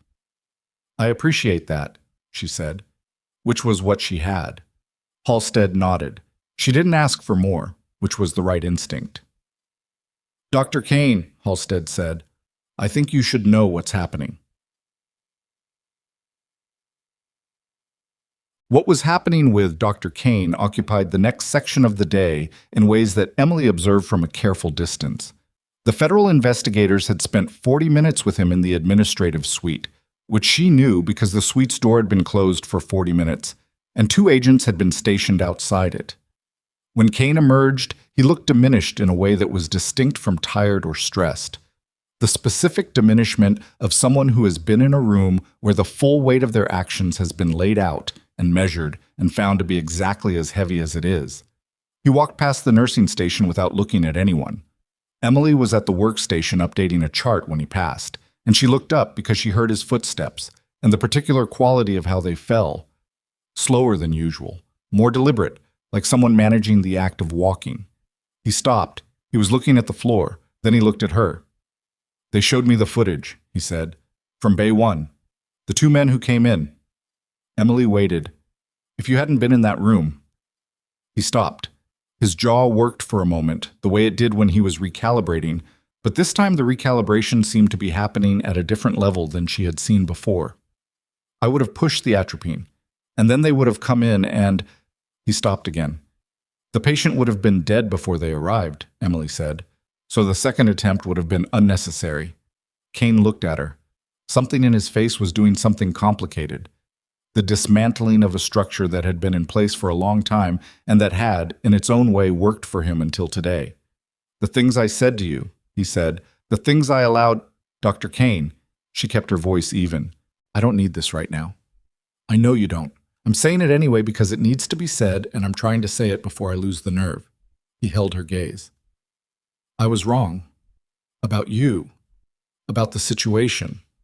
About what I used my authority to do in this wing. He paused. I'm sorry. It was an imperfect apology. It had the slightly stiff quality of someone who did not apologize frequently and was not good at the mechanics of it, but it was real, which she could tell by the fact that it cost him something to give it. She could see the cost in his face. Go help the next patient, she said. He looked at her for a moment longer. Then he nodded, once, and walked away. She turned back to the chart. At 7 in the evening, Lauren Pierce found her in the break room. Emily was eating, finally. Something from the vending machine that was technically food in the sense of containing calories, and she was staring at the middle distance with the blankness of someone whose brain had been running at high operational intensity for 9 hours and was beginning to bill for it. Lauren came in, poured herself coffee she didn't drink, and sat at the far end of the table. She looked rough. Not falling apart rough. Lauren Pierce was too composed for that. But rough in the way of someone who had spent a day having the frame of their understanding replaced, and who had not yet worked out what to do with the new one. I've been doing this job for 11 years, Lauren said, and I thought I was good at it. Emily ate whatever she was eating. Not just the clinical part, Lauren continued, the management, reading people, knowing who belonged and who didn't. She wrapped her hands around the coffee mug. I looked at you and I saw the scars and I saw someone who made me uncomfortable, and I told myself I was being professional. I told myself it was about protocol and authority and chain of command. Emily looked at her. It wasn't, Lauren said. Not entirely. No, Emily said. Not entirely. Lauren's eyes dropped. I'm not... She stopped. I don't have an excuse. I know I don't. I've been sitting with that all day and I don't have one. I know. What the auditor did, the system flags, the terminal access, the manufactured evidence, none of that would have worked if I hadn't already been looking for reasons. If I hadn't already been... She couldn't finish it. Willing, Emily said, not unkindly. The word is willing. Lauren didn't respond to that. She couldn't. You judged what you could see, Emily said. The scars, the difference, the person who didn't fit the category you had.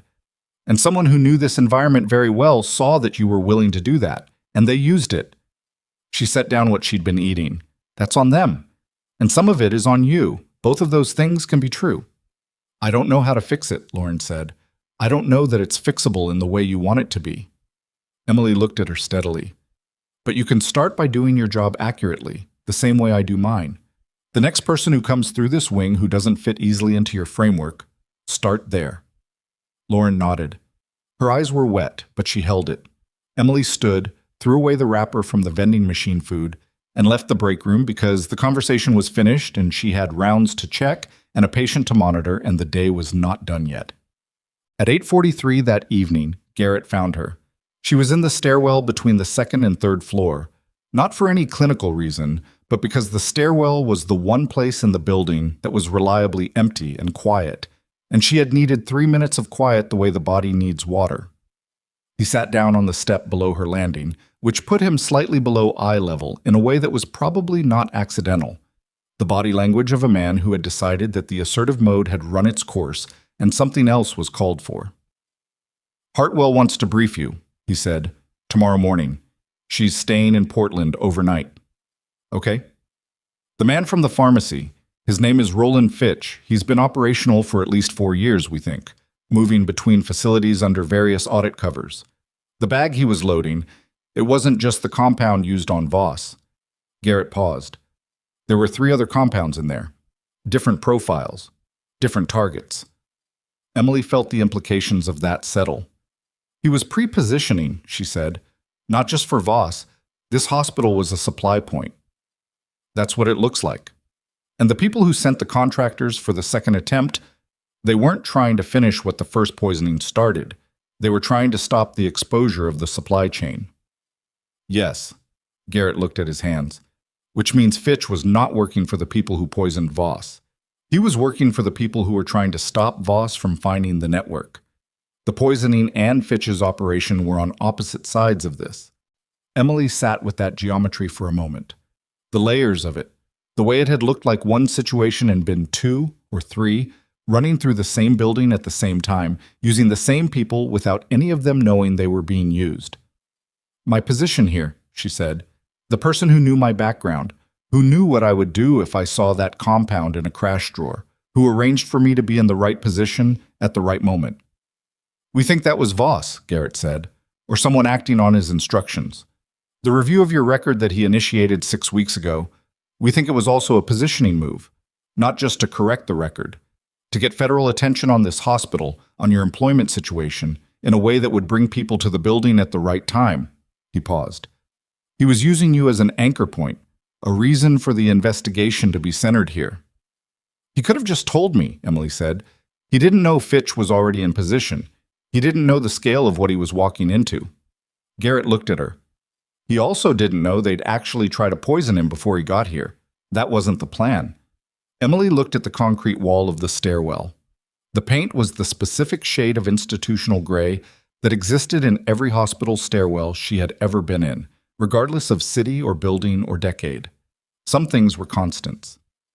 The original plan, she said slowly, was for Voss to arrive here under a different pretext, a site visit, an inspection, something that looked routine, for his team to review Fitch's activity in the building with me as the local contact who could confirm the pharmaceutical anomalies. She stopped. But someone found out he was coming. Someone in his chain, yes, which is part of what Hartwell is working on tonight. So they poisoned him en route, changed the situation from a covert review to an emergency medical transport, and Fitch, realizing the plan had been compromised, switched to extraction mode, trying to clear the supply cache before the building became a federal scene. That's the current reading. Emily sat in the quiet of the stairwell for a moment.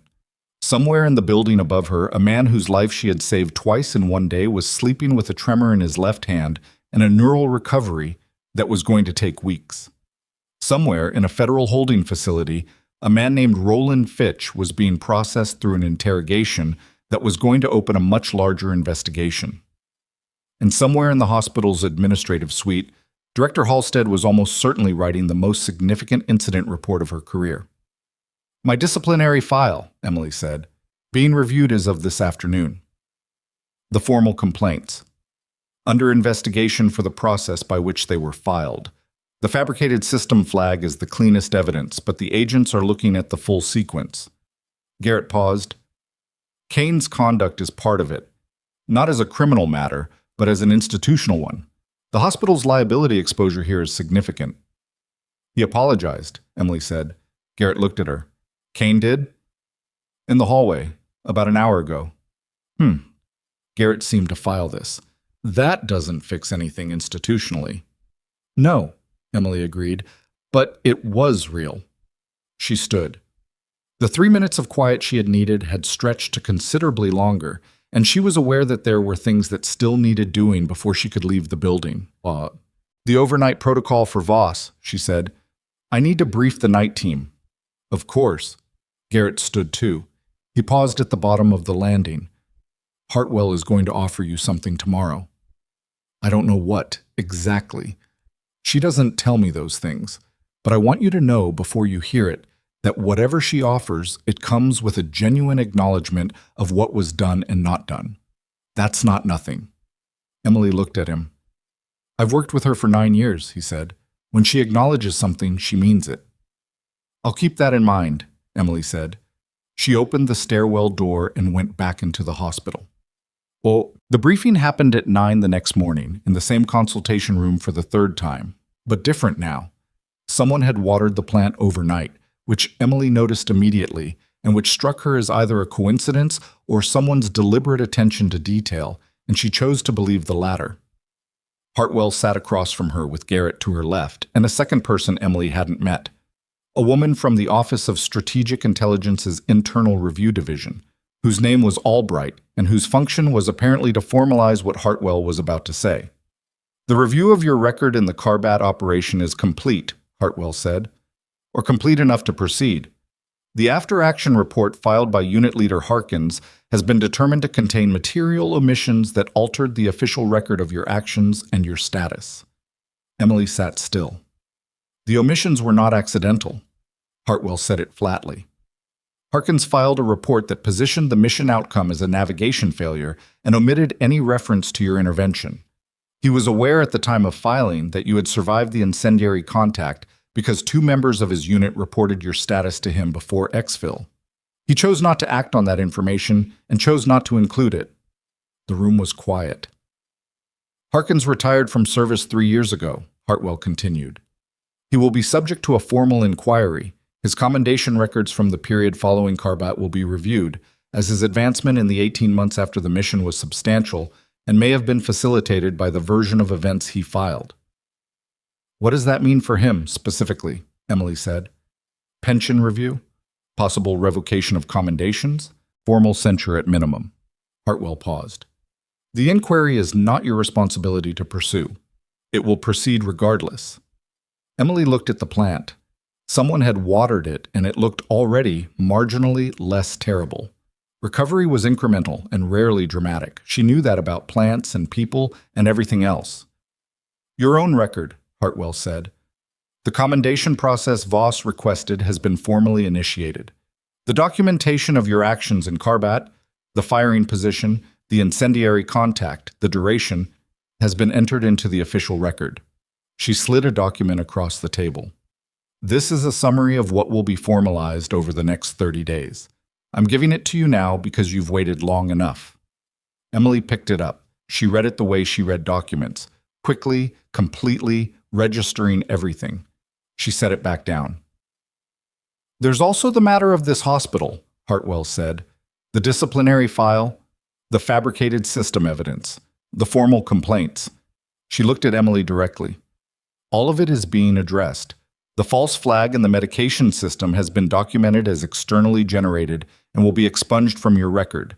The complaint filed after the needle decompression. She paused. That one is more complicated because the procedure was technically outside protocol. But the clinical outcome and the context of the situation have been reviewed, and the complaint is being reclassified as a good faith protocol deviation in an emergency context, which is what it was. That's accurate, Emily said. The hospital has also been advised, Albright said, speaking for the first time, that its handling of the personnel situation over the past 7 months will be reviewed as part of the broader investigation into how Fitch was able to exploit existing institutional dynamics. The workplace environment that made your position here precarious was part of what he leveraged. Emily looked at her. And Kane? Dr. Kane's conduct is part of the institutional review, Hartwell said. His clinical privileges are not affected by the federal investigation. His conduct, while creating a hostile environment, is not a federal matter.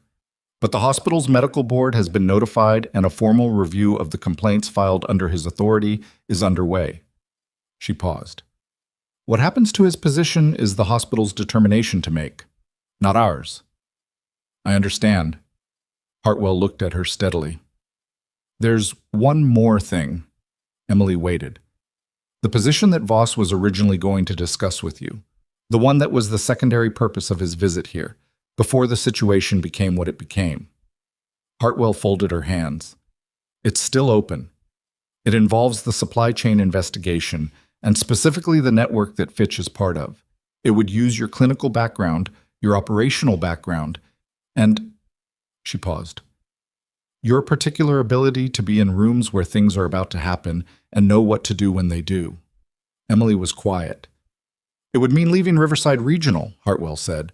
Leaving civilian practice, at least temporarily. At least temporarily, Emily repeated. That's how these things tend to go. Albright produced a second document and placed it on the table. Emily didn't touch it. She looked at the plant. She looked at the window. She thought about the patient in Bay 1 whose name she now knew, and the resident named Osei who had learned something yesterday that no textbook would have taught him, and the nursing station where she had spent 7 months being made to feel like an error in a system that had no category for her. She thought about Diane Marsh, who was in a step-down unit in this building and who was alive. I need a few days, Emily said. Of course, Hartwell said. And I need to know that the overnight protocol for Voss is being followed correctly before I leave this building today. Also, of course. Emily stood. She picked up the document with the summary of what would be formalized, her record, her actions, the things she had done and that had been deliberately unrecorded, and she folded it once and put it in her pocket because it belonged to her and she was keeping it. She was almost at the door when Garrett said, "There's something you should know about Fitch." He glanced at Hartwell, who nodded slightly. "He's cooperating, started last night. He's been in this network for 4 years and he's talking." A pause. "He said the reason the plan to remove you from this hospital was accelerated in the last 2 weeks was because someone flagged your presence as a risk." Emily turned. "Not because they knew your operational background," Garrett said. "They didn't, not specifically." He paused, and his expression had something in it she couldn't quite categorize. "They flagged you because you kept catching things. The medication errors, the chart discrepancies, the supply anomalies that you documented and sent to pharmacy review." He met her eyes.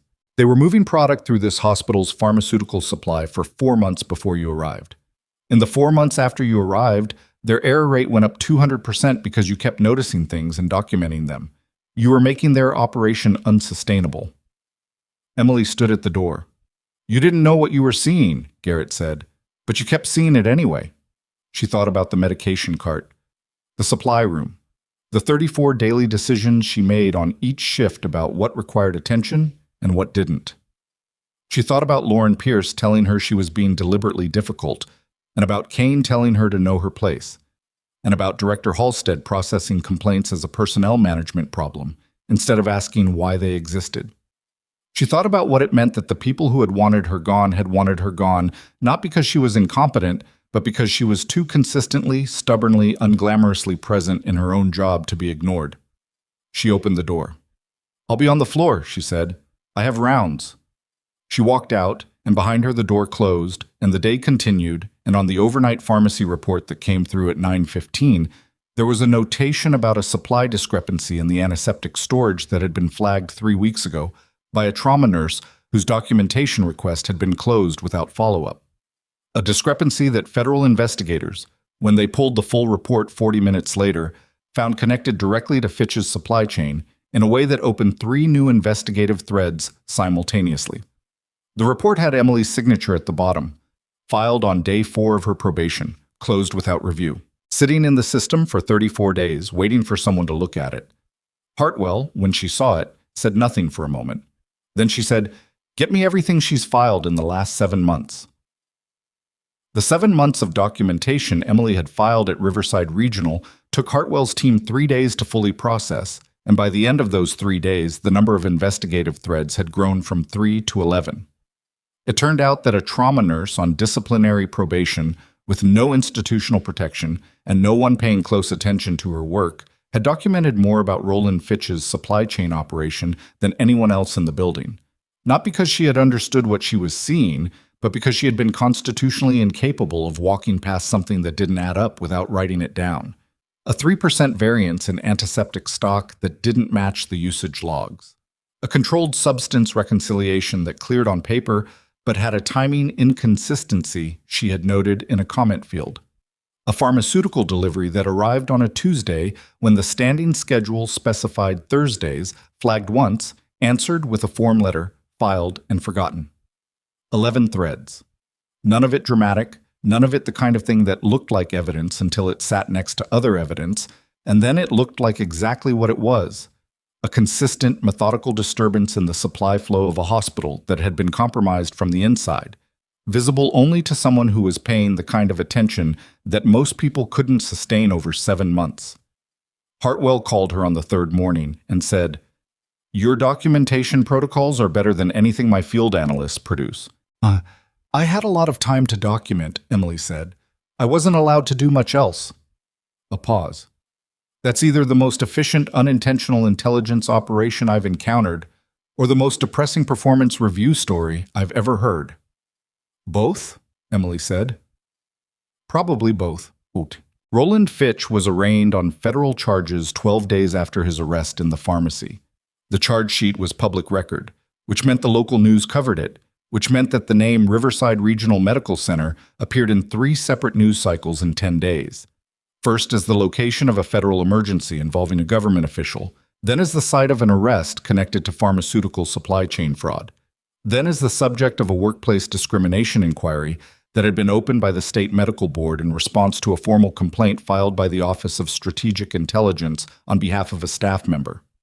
Emily did not watch the news coverage. She heard about it in pieces from colleagues, from Osei, from Webb, who continued to eat lunch near her and had become, in the way of things that happened slowly and without announcement, something that functioned like a friend. "You're in the second segment," he said one afternoon, sliding his phone across the table with the news article pulled up. "I'm not reading that," Emily said. "It doesn't use your name, just a trauma nurse whose personnel file formed part of the evidence basis." He took his phone back. Very dramatic description of a personnel file. "My personnel file is extremely dramatic." He ate his sandwich. "How's Voss?" "Moving to a step-down facility in Seattle tomorrow. The tremor is about 40% resolved. He'll get the rest of the way with time." "And the thing Hartwell offered you?" Emily looked at her food. "Still thinking." "You've been thinking for 9 days." "It's a significant decision." Webb nodded. He didn't push. He had developed over their lunches a reliable instinct for when pushing would be useful and when it wouldn't, which was a quality she had found rare enough to appreciate. "Can I say one thing?" he said. "You're going to regardless. You came here because you needed somewhere to be that wasn't the other thing, and the other thing followed you here anyway." He set down his sandwich.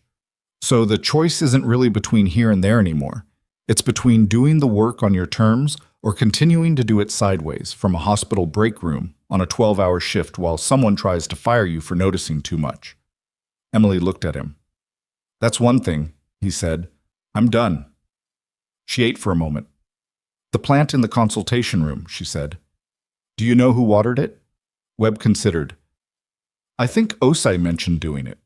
The morning after everything. He said it looked like it needed it." Emily nodded. She didn't say anything else about it, but she sat with it. The image of a second-year resident, in the middle of a day that had contained more than any resident should encounter, noticing a half-dead plant and doing something about it. The small, unglamorous act of paying attention to something that required it. That was the thing, she thought. That had always been the thing. The medical board's formal inquiry into the disciplinary actions taken against Emily at Riverside Regional concluded its preliminary phase 21 days after the federal investigation began. The findings were presented in a closed session that Emily was invited to attend and chose to. It was a conference room on the hospital's 4th floor, with 9 people around a table and a wall of documents that represented 7 months of her professional life reduced to evidence. The board chair, a cardiologist named Dr. Fenwick, who had the measured bearing of someone who had chaired these reviews before and understood what they required, opened by confirming that the proceeding was formal and that its findings would be entered into the hospital's official record. Then he walked through it. The needle decompression complaint, sustained as a good-faith emergency intervention, the original complaint reclassified. The disciplinary notice issued in response found to have been procedurally premature given the documented circumstances. The controlled substance flag, determined to have been generated externally using compromised system access, expunged from Emily's record in full. A notation of the external origin entered in its place. The pattern of formal complaints filed under Dr. Kane's authority, reviewed collectively and found to demonstrate a systematic effort to document performance concerns that were not substantiated by objective clinical outcome data. The board's language was careful. It said systematic effort without saying campaign, said not substantiated without saying fabricated. But the meaning was clear to everyone in the room. Emily sat and listened to the whole thing without speaking because there was nothing to say. The document said it. The record said it. She had been told, in various ways and by various people in the last 3 weeks, that her record would be corrected and it was being corrected, and she had learned a long time ago not to mistake the correction of a wrong for the undoing of it. They were different things. One was paperwork. The other was time and attention and the specific weight of carrying something that wasn't yours to carry. The correction mattered. She would take it. It just didn't undo the 7 months. When Fenwick finished, he looked at her. "Do you have any statement for the record?" Emily thought about it. "Yes," she said. "I want it noted that the resident Osei performed competently and professionally under conditions that were not covered by his training, and that his conduct during the critical intervention on the day in question was exemplary." Fenwick wrote that down.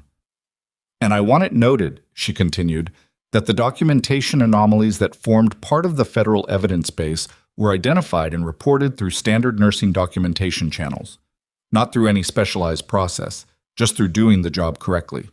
She paused. "I think that should be part of the record." Fenwick wrote that down too. "Anything else?" he said. "No," Emily said. "That's all." Dr. Kane's situation resolved in the way that institutional situations resolve, slowly, with multiple stages, and with an outcome that was consequential without being cinematic. The medical board's review of his conduct was separate from the state licensing board's review, which was opened when the board's preliminary findings were shared as required by disclosure protocols. Emily was not party to either proceeding and received information about them the same way everyone else outside the process did. In pieces, through channels that were partially formal and partially the regular human tendency to tell things to people. What she learned over the following weeks: Kane's formal complaint history had been reviewed, and 3 prior instances of documented workplace conduct issues, suppressed at the administrative level, twice under Halstead's tenure and once before, had been surfaced and added to the record.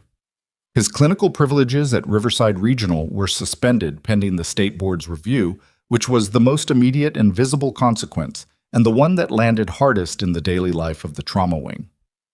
Dr. Finch, who had taken over Kane's OR case on the day of the federal emergency, absorbed the additional caseload with the practiced steadiness of a surgeon who had been doing the work quietly for years while Kane occupied the more visible position. Emily heard, through Webb, that Kane had retained a lawyer. She heard, through the hospital grapevine that she had never fully escaped, that he had been seen leaving the administrative suite on a Thursday afternoon looking considerably reduced from the man who had stood at the nursing station and told her to know her place. She didn't feel triumphant about it. She had expected, somewhere in the back of the part of her that was still human and imperfect, and carried 7 months of slow erosion, to feel something satisfying about the image of Kane's professional certainty coming apart. Instead, she felt something more complicated, something that included the fact that he had, ultimately, been good at the clinical parts of his job, and that whatever happened to him professionally, the patients in the trauma wing would need a competent trauma surgeon, and that the absence of one was its own kind of harm. She was complicated about a lot of things. She had always been complicated about the things that were actually complicated. What she did feel, clearly and without ambiguity, was the weight leaving her shoulders. The specific weight of a wrong that has been named and formally recognized. It doesn't evaporate, it doesn't disappear, but it changes its nature, becomes something you carry differently, lighter and with less of the edge. She felt that. She let herself feel it. Lauren Pierce came to find her on the floor on a Thursday afternoon 3 weeks after the medical board session. Emily was in Bay 4, doing a post-procedure check on a patient who had come in with a bowel obstruction and was now stable and deeply unimpressed with the IV site on his left hand. She finished her assessment, documented it, gave the patient a look that communicated she had heard his complaint about the IV site and that the IV site was staying, and came out to find Lauren standing in the corridor. Lauren was holding a folder. She looked like she had been holding it for a while. "I put in for a lateral transfer," Lauren said, "to the cardiac step-down unit. It was approved." Emily looked at her. I'm not leaving because of the inquiry," Lauren said. "Or not only because of that. I've been thinking about it since before." She paused. "I'm not good in environments I don't control. I've known that for a while. It makes me—" She stopped, not because she didn't know the word, but because saying it seemed to cost her something. "It makes me small in ways I don't want to be." "That's an honest thing to know about yourself," Emily said. "I have the formal apology. From the inquiry. It's in there." She held out the folder. "I'm supposed to deliver it to you as part of the resolution process, but I wanted to say it separately because the formal one is—" She glanced at the folder. "It sounds like a form, and it shouldn't sound like a form." Emily took the folder. I'm sorry, Lauren said. Not the form version, the actual version. I made your life harder than it should have been, for reasons that were about me and what I was afraid of, and I dressed those reasons up as professionalism, and they weren't. She held Emily's gaze. I'm sorry. Emily stood with that for a moment. Lauren Pierce was not someone who apologized easily. That was visible in the effort the words took, the slight rigidity in her shoulders, the way she held the eye contact as though it required an act of will. Okay, Emily said. That's it? You apologized. I heard it. Emily held the folder back toward her. Take this back. I don't need the form version. Lauren took it. She stood there for another moment, like she had expected something more. More absolution, more conflict, more of the weight she'd been carrying distributed across to someone else. Emily didn't have more to give her. The weight was Lauren's to carry, and the only thing Emily could honestly offer was acknowledgement, which she had given. The cardiac step-down unit is good work, Emily said. The charge nurse over there is fair. Lauren nodded. She left. Emily went back to her patient and his IV site. Voss came back to Portland 6 weeks after his discharge, which was either faster than expected or exactly as expected, depending on who you asked. He came with less security than the first time and without the helicopters, and he found Emily at the nursing station at the end of a Thursday shift. She saw him before he saw her because she had developed over years the habit of registering everyone who entered a space before deciding whether to register herself. He looked better, not fully restored, still carrying the evidence of what the toxin had taken from him, but upright and purposeful and present in a way that the man on the table in Bay 1 had not been able to be. His left hand, she noticed when he reached the station, still had the tremor, less than before. Not gone. You're staring at my hand, he said. Old habit. I'm monitoring your recovery. From across a room. You'd be surprised what I can assess from across a room. She came around the station. You're walking better. The gait asymmetry from the 6th week is resolved. He looked at her. I have a neurologist for this. I know. How are the follow-up reports? Good. They say good. He paused. They say I should expect most of what's left to resolve within 6 months. That's consistent with the recovery curve. He looked around the wing, the nursing station, the bays, the institutional fluorescence of a working trauma floor on a Thursday afternoon. You stayed, he said. I told Hartwell I needed time to decide. That was 6 weeks ago. I'm still deciding. Emily looked at the wing. There was a patient last week, 43 years old, came in with what looked like a cardiac event. Resident on duty almost missed the aortic dissection because the presentation was atypical. I caught it in the assessment. She paused. He's alive. Voss was quiet. The week before that, a pediatric head injury. The family was told to prepare for significant long-term deficits. I reviewed the imaging protocol and found a sequencing error. The repeat scan came back significantly better than the first read. The family has a different conversation ahead of them now. She looked at him. Not because of anything specialized, because someone on the floor was paying attention. You're making an argument, Voss said.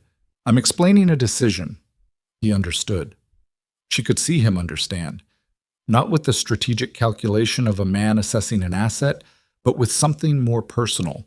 The look of someone who has spent years trying to locate something and has found it somewhere unexpected. The investigation, he said. Hartwell needs your input on the documentation analysis. The 11 threads. Several of them need clinical interpretation that her analysts can't provide. That's not a full operational role, it's a consultancy. You could do it from here. Emily looked at him. I'm not recruiting you, he said. I'm offering you information. A pause. There's a difference. There's a difference, she agreed. He held out his right hand. Steady, no tremor in the right. She shook it, and the handshake had the quality of something that had been a long time arriving and had finally, without ceremony, arrived. The woman in Bay 6, she said, from 7 months ago, Diane Marsh, she sent a card. He raised an eyebrow. To you? To the floor. She didn't know my name. She addressed it to the nurse who helped me. Emily paused. It's on the board by the station. Voss turned and looked. There was a corkboard near the nursing station, the kind that every hospital floor had, cluttered with schedules and announcements and the accumulated detritus of an active clinical space. And in the corner of it, slightly crooked, was a card with flowers on the front that had been there for 3 weeks. "The nurse who helped me," Voss said. "That's the whole thing. Inside it just says thank you." He looked at the card for a moment. Then he looked at Emily, and his expression had something in it that went past professional, past strategic, into the territory of a person who has been thinking about something for a long time and is finally saying it out loud. "What they did to your record," he said. "What Harkins did, what this hospital did, none of it should have happened. And the fact that you're standing here, the fact that you came back from that place and found this place and kept doing the work, all of it, while people were using the institution against you." He stopped. "I know saying that doesn't fix it." "No," Emily said, "it doesn't. But I'm saying it anyway." "I know." She held his gaze. "I heard it." They stood in the corridor for a moment, in the particular quiet that exists between two people who have said the things that needed saying and are now just existing in the same space, which is its own kind of acknowledgement. Then Emily's pager went off. She glanced at it. Bay 2. "I have to go," she said. "I know." She was halfway down the corridor when she stopped and turned back. He was still standing by the nursing station, watching her with the expression she had first seen through the glass of Trauma Bay 1, the look of someone arriving at a recognition they hadn't been ready for. "6 months," she said, "for the consultancy. I'll give you 6 months. The clinical interpretation work, the documentation analysis. Remote." He nodded once. "And you report the tremor status to me every 2 weeks," she said. "Not to your neurologist, to me." Something moved in his face. "Done." She turned and went to Bay 2. The thing that nobody tells you about justice is that it doesn't look the way you expect it to. It doesn't arrive clean. It doesn't arrive complete. It doesn't undo the thing that was done. It can't, because time doesn't run backward, and the months you spent being made smaller by people who should have known better remain months that happened, that are yours now, that live in you the same as everything else that's ever happened. What it does is name it. Officially, on the record, in the language of formal proceedings and documented findings, it says, "This was wrong. This was done to you." The people who did it are being held to account in these specific ways, with these specific consequences. It says it with the dry institutional language of inquiry boards and investigative reports, which is less satisfying than the way justice looks in stories, but is what the actual version looks like. Dr. Kane's surgical privileges at Riverside Regional were permanently revoked by the State Medical Board 8 weeks after the formal inquiry concluded. The decision cited a pattern of documented workplace conduct that created a hostile clinical environment, 3 prior suppressed complaints, and the hospital's finding that his formal complaints against Emily had been filed in a manner inconsistent with objective clinical assessment. He retained his medical license.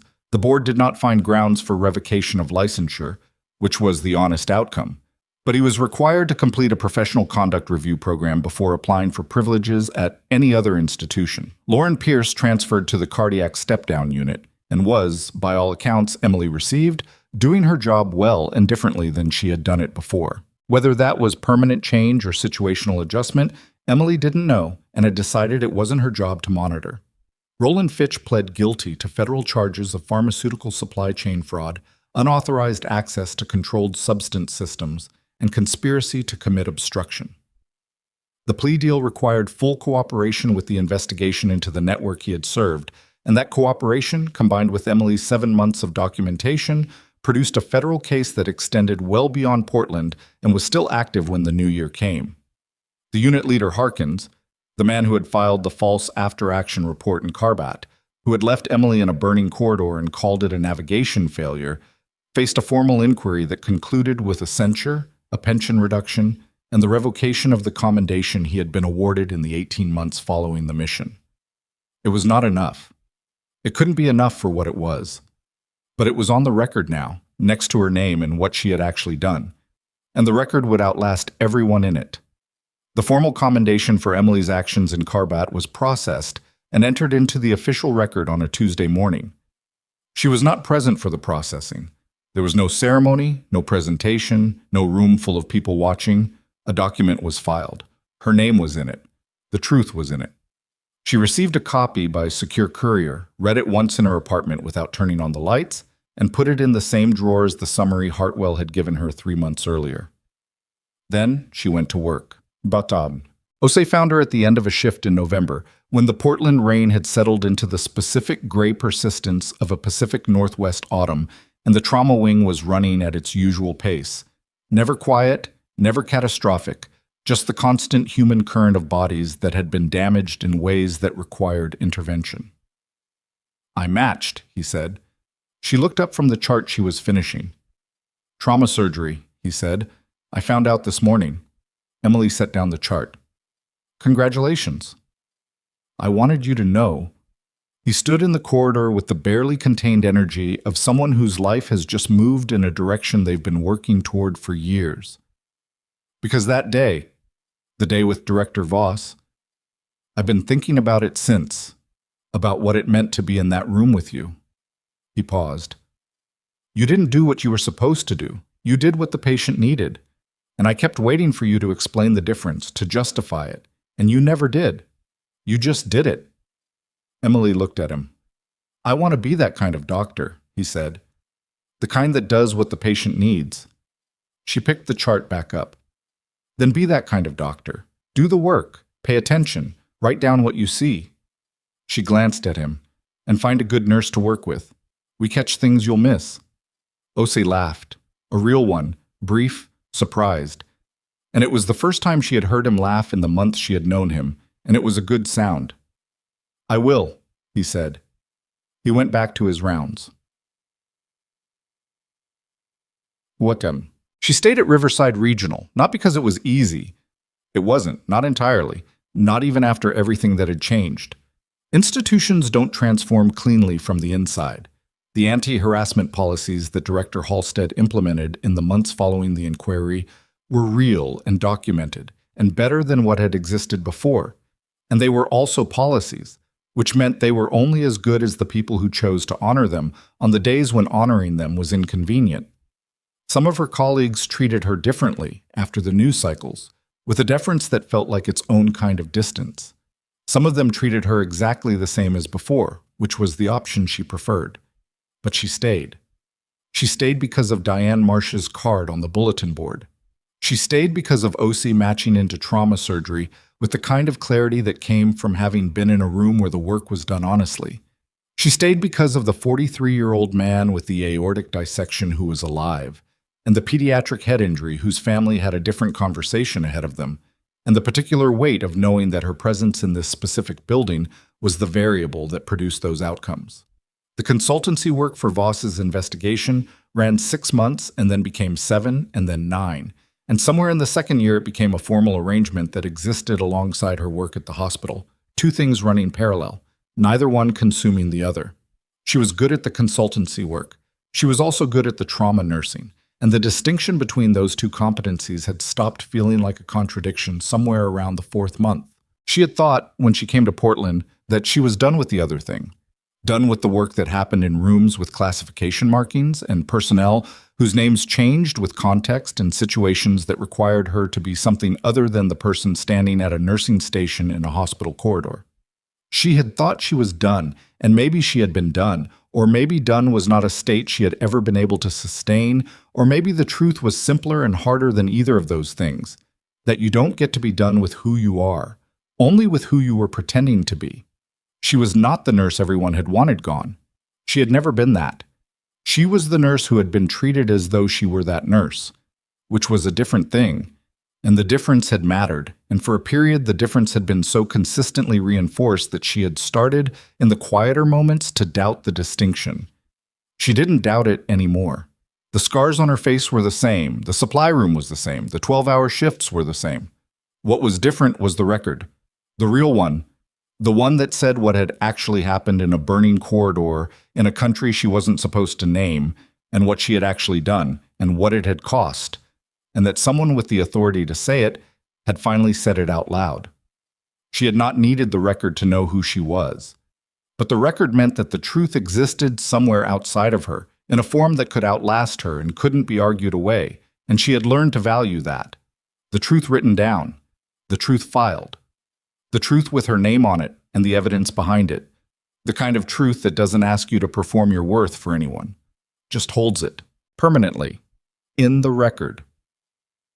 On a Wednesday morning in January, 8 months after the helicopters had come down out of a Portland sky and changed the shape of everything, Emily Carter arrived for her shift at Riverside Regional Medical Center.